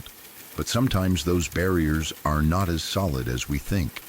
And the danger isn't trying to get in, because it is already inside. I want to tell you about two separate incidents that happened in the suburbs, stories that seem like urban legends but are terrifyingly real. They are stories about the thin line between safety and danger, and they will make you want to check your attics and basements before you go to sleep tonight. The first story concerns a regular family, let's call them the Millers, who lived in a quiet, friendly neighborhood. It was the kind of place where people waved to each other and mowed their lawns on Saturdays. The family consisted of a husband, a wife, and their 2 children. For the most part, their life was completely normal until the small things started happening. It began innocently enough, so subtly that they barely noticed it at first. It started with the dishes. The family would leave the house in the morning for work and school, making sure the kitchen was tidy. The wife was particularly neat, and she always made sure the dishwasher was loaded and the counters were wiped down before she grabbed her keys. However, when they would return home in the late afternoon, they would find something out of place. Sometimes it was a single drinking glass sitting on the counter with a small amount of water left in the bottom. Other times it was a plate with a few crumbs on it left on the dining table. At first, the wife assumed she was just being forgetful. She thought that perhaps she had been in a rush that morning and had forgotten to put the glass in the dishwasher. She would shrug it off, wash the glass, and go about her evening. But then it kept happening.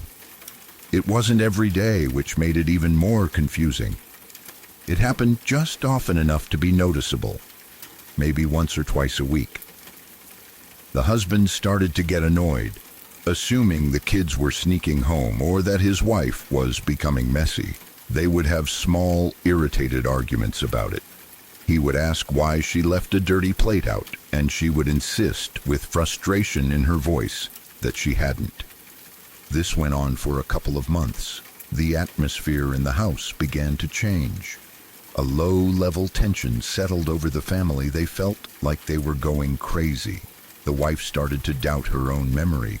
She would stand in the kitchen before leaving, staring at the empty counters, imprinting the image in her mind, only to come home and find a wrapper on the floor or a chair pulled out from the table. They also noticed that their food seemed to be disappearing faster than usual. The milk carton felt lighter than it should have been. A loaf of bread would be missing a few slices. They blamed the kids, of course. They told them to stop snacking so much, but the kids denied it. The family had no idea that while they were out living their lives, someone else was living a shadow life right there in their home. The breaking point came on a Tuesday afternoon. The husband and wife had left work a little early to meet up and handle some errands. They pulled into their driveway, chatting about what to make for dinner when they noticed something wrong. There was a strange haze in the air, a gray mist that was drifting out from the cracks of their garage door. It took a second for their brains to register what it was. It was smoke. Panic set in immediately. They thought maybe an electrical appliance had shorted out or that something had caught fire spontaneously. The husband, acting on adrenaline, grabbed the garage door opener from his visor and pressed the button. The heavy metal door began to rumble and slowly roll upward. As the daylight flooded into the dark garage, the smoke billowed out thicker. The husband jumped out of the car, ready to grab a fire extinguisher or a hose, but he froze in his tracks. As the door lifted high enough to see inside, he didn't just see a fire. He saw a man. There was a stranger standing in the middle of their garage. He was dirty, disheveled, and looked wild. He wasn't trying to put the fire out. He was holding a can of gasoline and a lighter. He was actively setting their house on fire. The stranger looked up as the door opened, and his eyes locked with the husband's. There was a moment of absolute terrifying silence where nobody moved. The husband realized instantly that this wasn't a random arsonist. This was someone who had been disturbed. The husband shouted at his wife to lock the car doors and call the police. He slammed his hand on the garage button to close it again, trying to trap the man inside or at least put a barrier between the stranger and his family. He ran to the neighbor's house, banging on the door and screaming for help. The police arrived within minutes, sirens wailing. They surrounded the house, weapons drawn, and managed to apprehend the man before the fire could spread to the main part of the home. The firefighters put out the blaze quickly, but the real horror came during the investigation after the smoke had cleared. The police went through the house to see how the man had gotten in. They found a trapdoor leading to the attic that had been tampered with. When they climbed up into the attic, they found a makeshift living space. It turned out that this man had been living in their attic for months. He had a sleeping bag rolled up in the corner between the insulation. There were stacks of empty food wrappers, the missing bread, the snacks, the empty milk cartons. He had been waiting up there in the dark, listening to the family below. Every time they left for work or school, he would climb down, eat their food, watch their television, and use their bathroom. That explained the glasses and plates. He had gotten comfortable. He had gotten sloppy. But the most chilling discovery was a notebook found near his sleeping bag. Inside, he had collected all of their personal information. He had their social security numbers, their bank account details, their passwords, and their schedules. The police told the family that based on the evidence, the man wasn't just planning to steal their identity. He was planning to kill them that night, burn the house down to destroy the evidence, and run off with their money and new identities. The only reason they survived was that they came home early and caught him in the act of setting the fire. The arguments about the unwashed dishes were the only warning signs they ever had. As if that story isn't frightening enough, there is another case that is perhaps even more disturbing because it involves the innocence of a child. This didn't happen in the same city, but the details are just as harrowing. It centers on a father and his young son. The father was a busy man trying to balance work and raising his child, and he loved his son dearly. However, like many parents, he had learned to filter out the wild imaginations of his child. Kids say crazy things all the time. They invent invisible friends. They see monsters in the closet, and they tell stories that make no sense. So when the son started talking about the clown, the father didn't take it seriously. It started one morning at the breakfast table. The little boy was pushing his cereal around with his spoon and looked tired. The father asked him if he slept okay. The boy looked up with big, serious eyes and said that he didn't sleep well because the clown was watching him. The father chuckled, thinking it was a remnant of a bad dream. He told his son that clowns belong in the circus and that there were no clowns in the house. He reassured him and sent him off to school. But the next morning, the boy said the same thing. He said the clown was standing in the corner of his room, just staring at him. This pattern continued for weeks. Every night, the father would go through a ritual to calm his son down. He would walk into the bedroom, check under the bed, open the closet door to show it was just clothes, and check behind the curtains. He would say with a smile that the coast was clear and that it was just a shadow or a bad dream. The boy would nod, but he still looked terrified.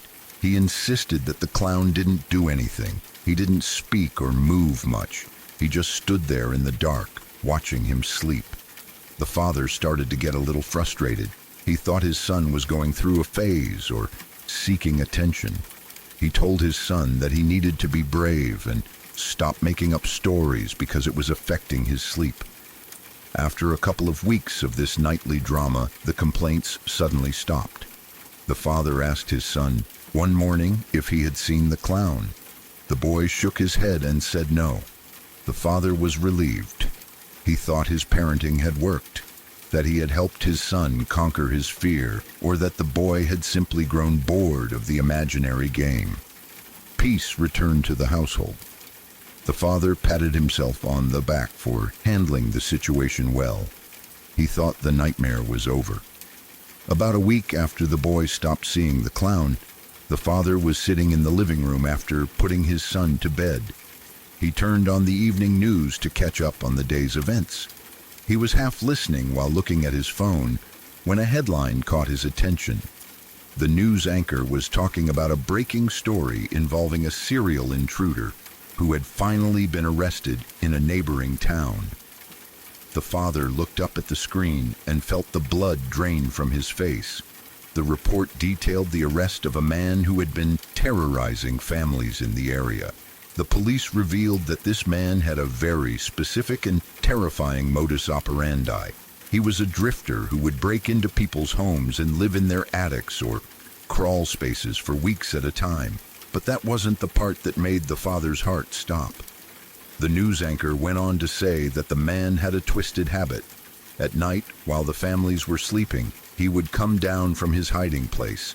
He would dress up in a vintage clown costume and stand in the bedrooms of the children, watching them silently for hours. The report showed a picture of the mask and the costume found in the man's possession. It was old, tattered, and horrifying. The police stated that the man would stay in one house for a few weeks until he felt he was close to being caught, and then he would move on to the next house. The timeline matched perfectly. The weeks that his son had been complaining were the exact time the man was active in their area, and the reason the boy had stopped seeing the clown wasn't because he had gotten over his fear. It was because the man had moved on to the next victim. The father sat there in silence, the glow of the television flickering in the dark room. He realized with a sick feeling in his gut that he had been tucking his son into bed every night, turning off the light and leaving him alone in a room with a real-life monster. All those times he had checked the closet and under the bed, the man had probably been just a few feet away, hiding in the attic access or behind a door, waiting for the father to leave so he could resume his watch. The father ran upstairs and hugged his sleeping son, vowing to never dismiss his fears again. Both of these stories share a common thread that taps into our deepest vulnerabilities. We assume that our homes are private. We assume that when we are in our pajamas, eating breakfast, or watching TV, we are unobserved. But the truth is, walls are just wood and plaster. Locks can be picked. And sometimes the noises we hear in the night, the creaking of a floorboard, the rustling in the attic, the object that isn't where we left it, aren't just the house settling. Sometimes it is someone else settling in. These families were lucky to survive with their lives, but they lost their sense of security forever. It makes you wonder as you sit there reading this, have you checked your attic lately? Are you sure that the noise you heard last night was just the wind? Because for the Miller family and the little boy with the clown, the monster wasn't under the bed. He was already in the house.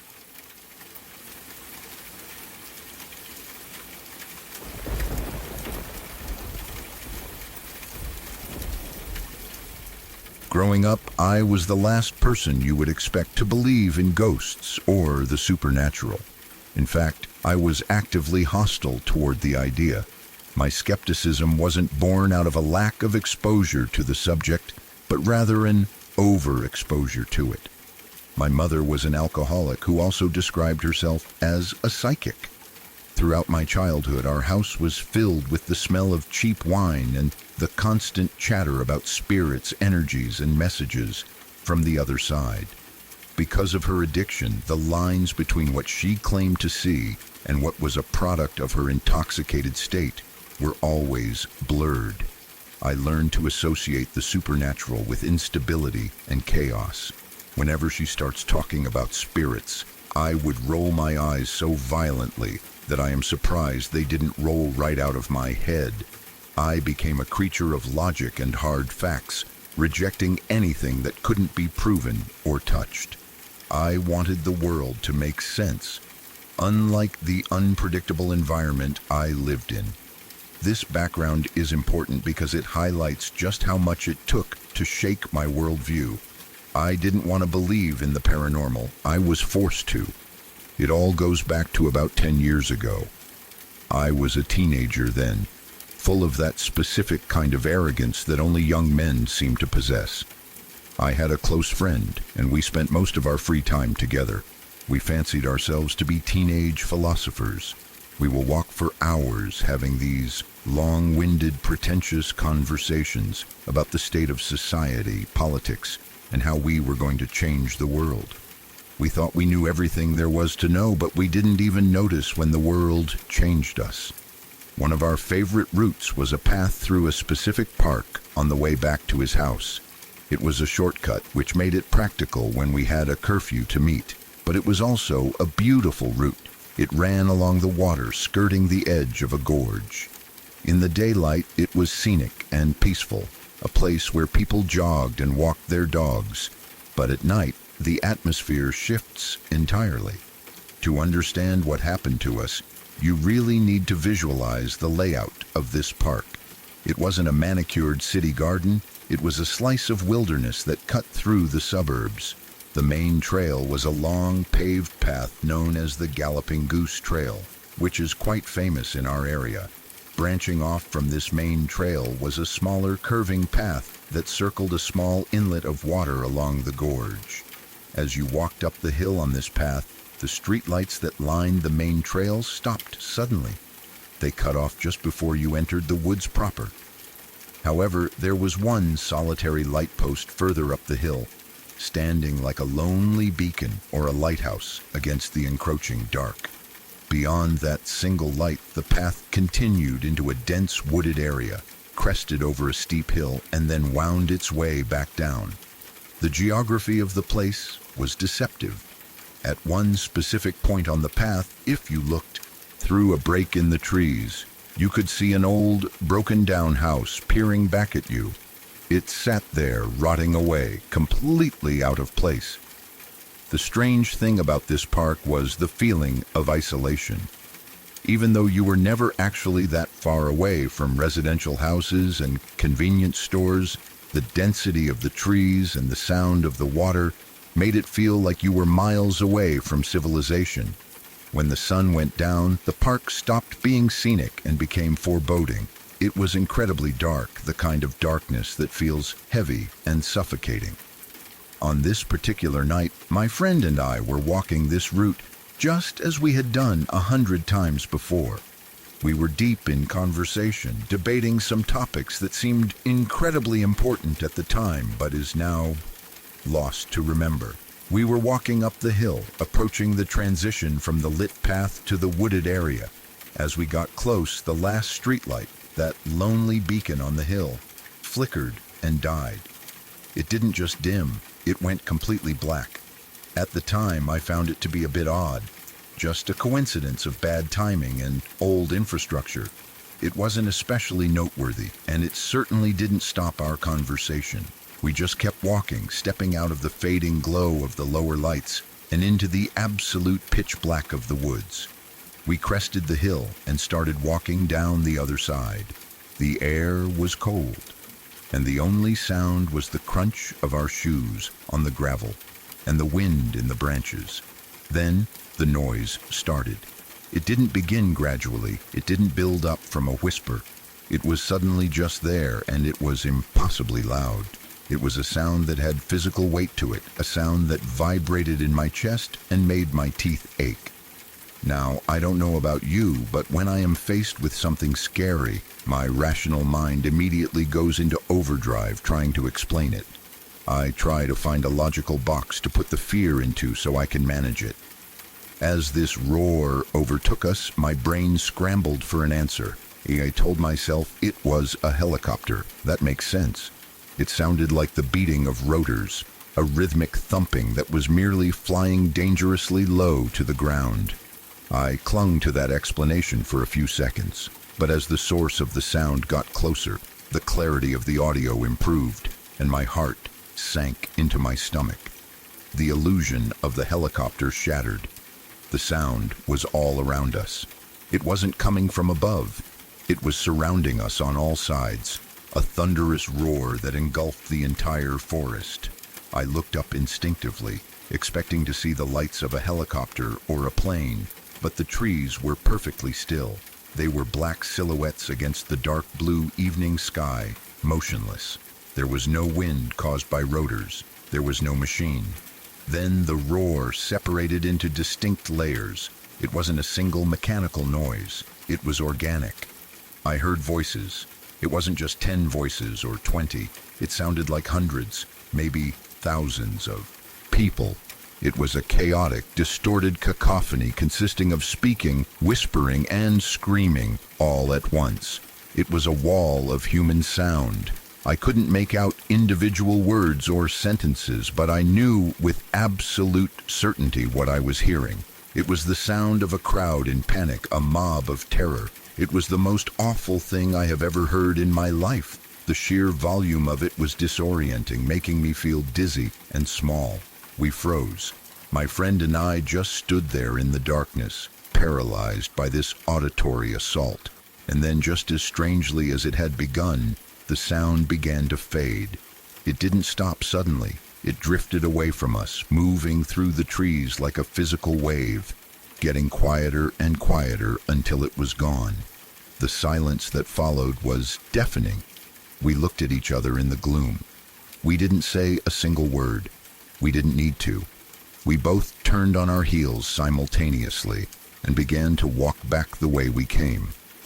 We weren't running, perhaps out of some foolish male pride, or perhaps because we were afraid that running would make it real. But there was an undeniable briskness to our pace. We walked with rigid determination, eyes fixed straight ahead, determined to look into the trees. When we finally got back to the main road, back to the safety of streetlights and cars and normal life, I completely lost my composure. I was shaken. I was furious and disenchanted all at once. The terror came from a very specific place: helplessness. I was a young man who thought he could handle anything, but this was something I couldn't fight. I couldn't punch a sound in the face. I couldn't argue logic with a ghost. I realized how foolish that sounds now. But in that moment, the feeling of total lack of control was horrible. I turned to my friend, needing validation. I asked him if he had heard it too. He didn't speak. He just nodded his head slowly, his face pale under the streetlights. In the days that followed, we tried to rationalize it. We figured we would be big, brave detectives and solve the mystery.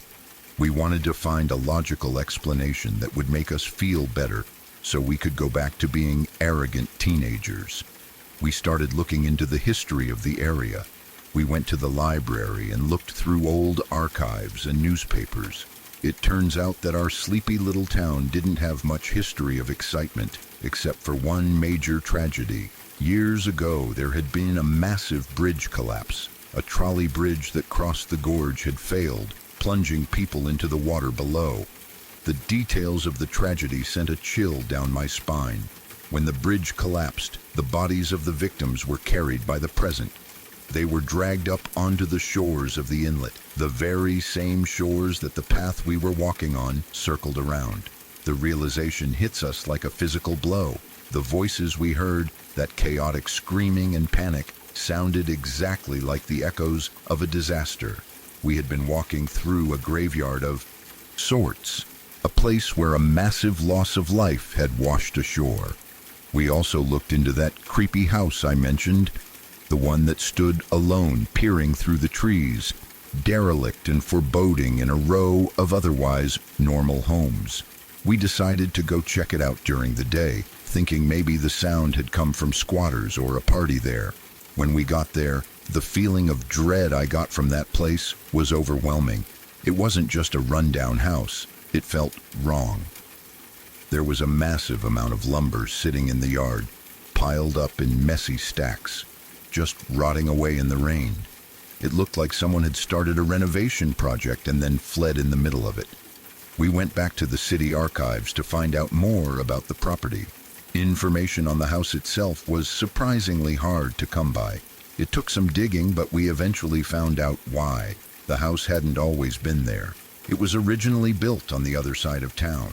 The records show that there had been a serious fire at the original location. After the fire, for reasons that weren't entirely clear, the house was moved to its current location near the park. It was a house with a charred history, transplanted to a site of tragedy. I don't know if the house and the voices were connected, or if that entire area was just a magnet for bad energy, but I decided right then and there that I was done. I didn't know why these things were happening, but I knew I wanted no part of it. I stayed the hell out of that park afterwards. Well, mostly. Human memory is a funny thing. It has a way of dulling the sharp edges of fear over time. A few months passed, and the visceral terror of that night began to fade. I started to tell myself that maybe it hadn't been that bad. Maybe it was just the wind or a prank. I had a girlfriend at the time, and I wanted to impress her. I was telling her the story of the haunted park with all the gusto and enthusiasm of an uncle telling ghost stories around a campfire. I was trying to be the brave protector, the guy who had seen the unknown and lived to tell the tale. We were out for a walk, and without really thinking about it, I led us toward that same path. We started making the trek up the hill. It was night again, and the atmosphere was just as heavy as it had been months ago. As we walked, I felt a flutter of nervousness, but I shoved it down. I turned to her and, trying to be funny, I said something incredibly stupid. I told her, "Don't worry, we'll be okay so long as that light doesn't burn out." I pointed to the single lonely streetlight on the hill, the same one that had died the night I was with my friend. As if on cue, as if the universe was listening and waiting for me to challenge it, the light flickered and died. The timing was precise. It was immediate. The darkness slammed down on us instantly. My girlfriend didn't hesitate. She didn't try to rationalize it. She immediately started tugging at my arm, pulling me in the opposite direction. She declared with panic in her voice that we were leaving right now. I didn't argue with her, but I couldn't move for a second. I stood there slack-jawed, staring at the dead bulb. I feel like the punchline of a very dark joke, and then I started seeing things. I don't know if it was tricks of the light or my brain projecting my fear onto the environment, but the visual landscape changed. I looked down at the ground, and the shadows of the trees didn't look right. Shadows should be stationary if the object casting them is still, but these were not. The shadows of the trees seemed to be circling around us. They were elongating and twisting, moving with a fluid motion that defied the laws of physics. It felt like the woods were closing in, like a trap was snapping shut. I had never seen anything like that before, and I have never seen anything like it since. The skepticism that I had held on to for so long, the rolling of eyes at my mother's ghost stories, all of it evaporated. I finally understood that there are things in this world that logic cannot explain and that I cannot fight. I let my girlfriend pull me away, and we walked quickly back to the main road, leaving the darkness behind us. I learned my lesson that night. I never went back into that park after dark again. I drive past it sometimes, and I look at that patch of trees, and I know that whatever is in there is real, and it does not want visitors.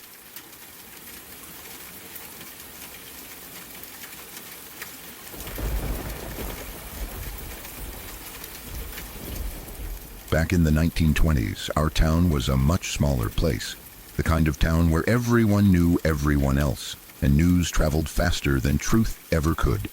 The butcher shop sat near the center of town and was one of those places people relied on every day. The butcher himself was a familiar face. He had worked there for years, knew his customers by name, and lived a quiet life, or at least that's what everyone believed. Then one day in 1924, he vanished. No warning, no goodbye, no sign of where he had gone. One day he was there, opening the shop like always, and the next day he was simply gone. At first, people assumed something bad must have happened. Men didn't just disappear back then, especially not someone with a steady business and a family. The police asked questions, neighbors whispered, and rumors spread quickly. Some thought he had been robbed and killed. Others believed he had fallen into trouble and someone had made him disappear. His wife was left behind, and her behavior quickly became the focus of attention. Instead of mourning for years like people expected, she remarried not long after. The man she married was someone many in town already suspected she had been seeing before her husband vanished.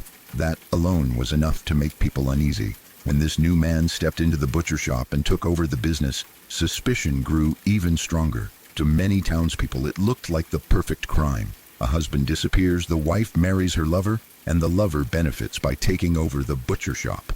For years, people whispered that the butcher must have been murdered. Some believed his wife and her new husband had planned it together. Others thought the new husband had done the deed on his own. There was no proof, no body, and no confession, but that didn't stop the town from making up its mind. Stories grew darker as they were passed from person to person. Some claimed the butcher had been killed in the back of the shop. Others said his body had been dumped somewhere far away. Over time, the story became part of the town's identity. Then, in 1927, something else happened that only deepened the mystery. The wife went missing too. One moment she was there, and the next she was gone. This time, the rumors exploded. Now people were certain murder had taken place. Some thought the new husband had killed her to keep her quiet. Others believed the past had finally caught up with her.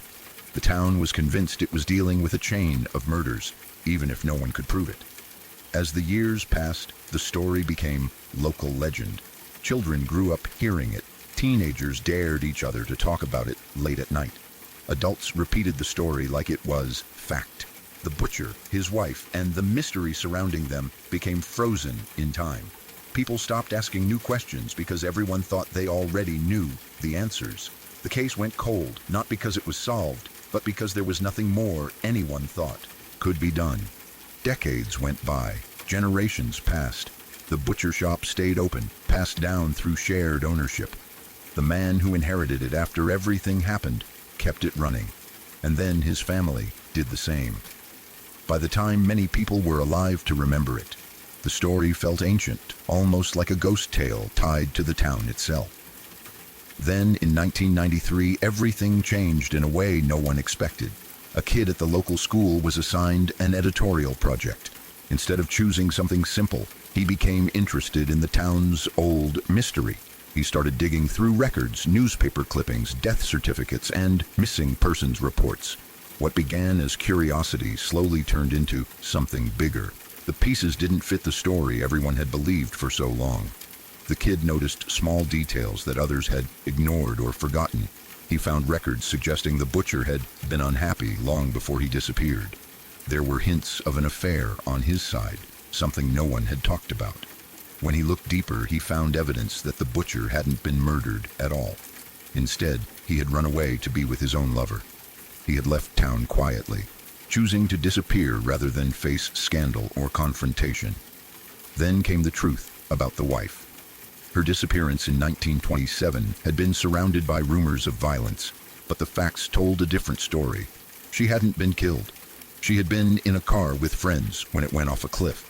The accident had happened in a remote area, and for reasons lost to time, her body was never immediately identified or connected back to the missing person case. It wasn't a murder. It was a tragic accident. Both bodies, the butcher's and the wife's, were eventually found decades later, long after the truth could have changed anything for them.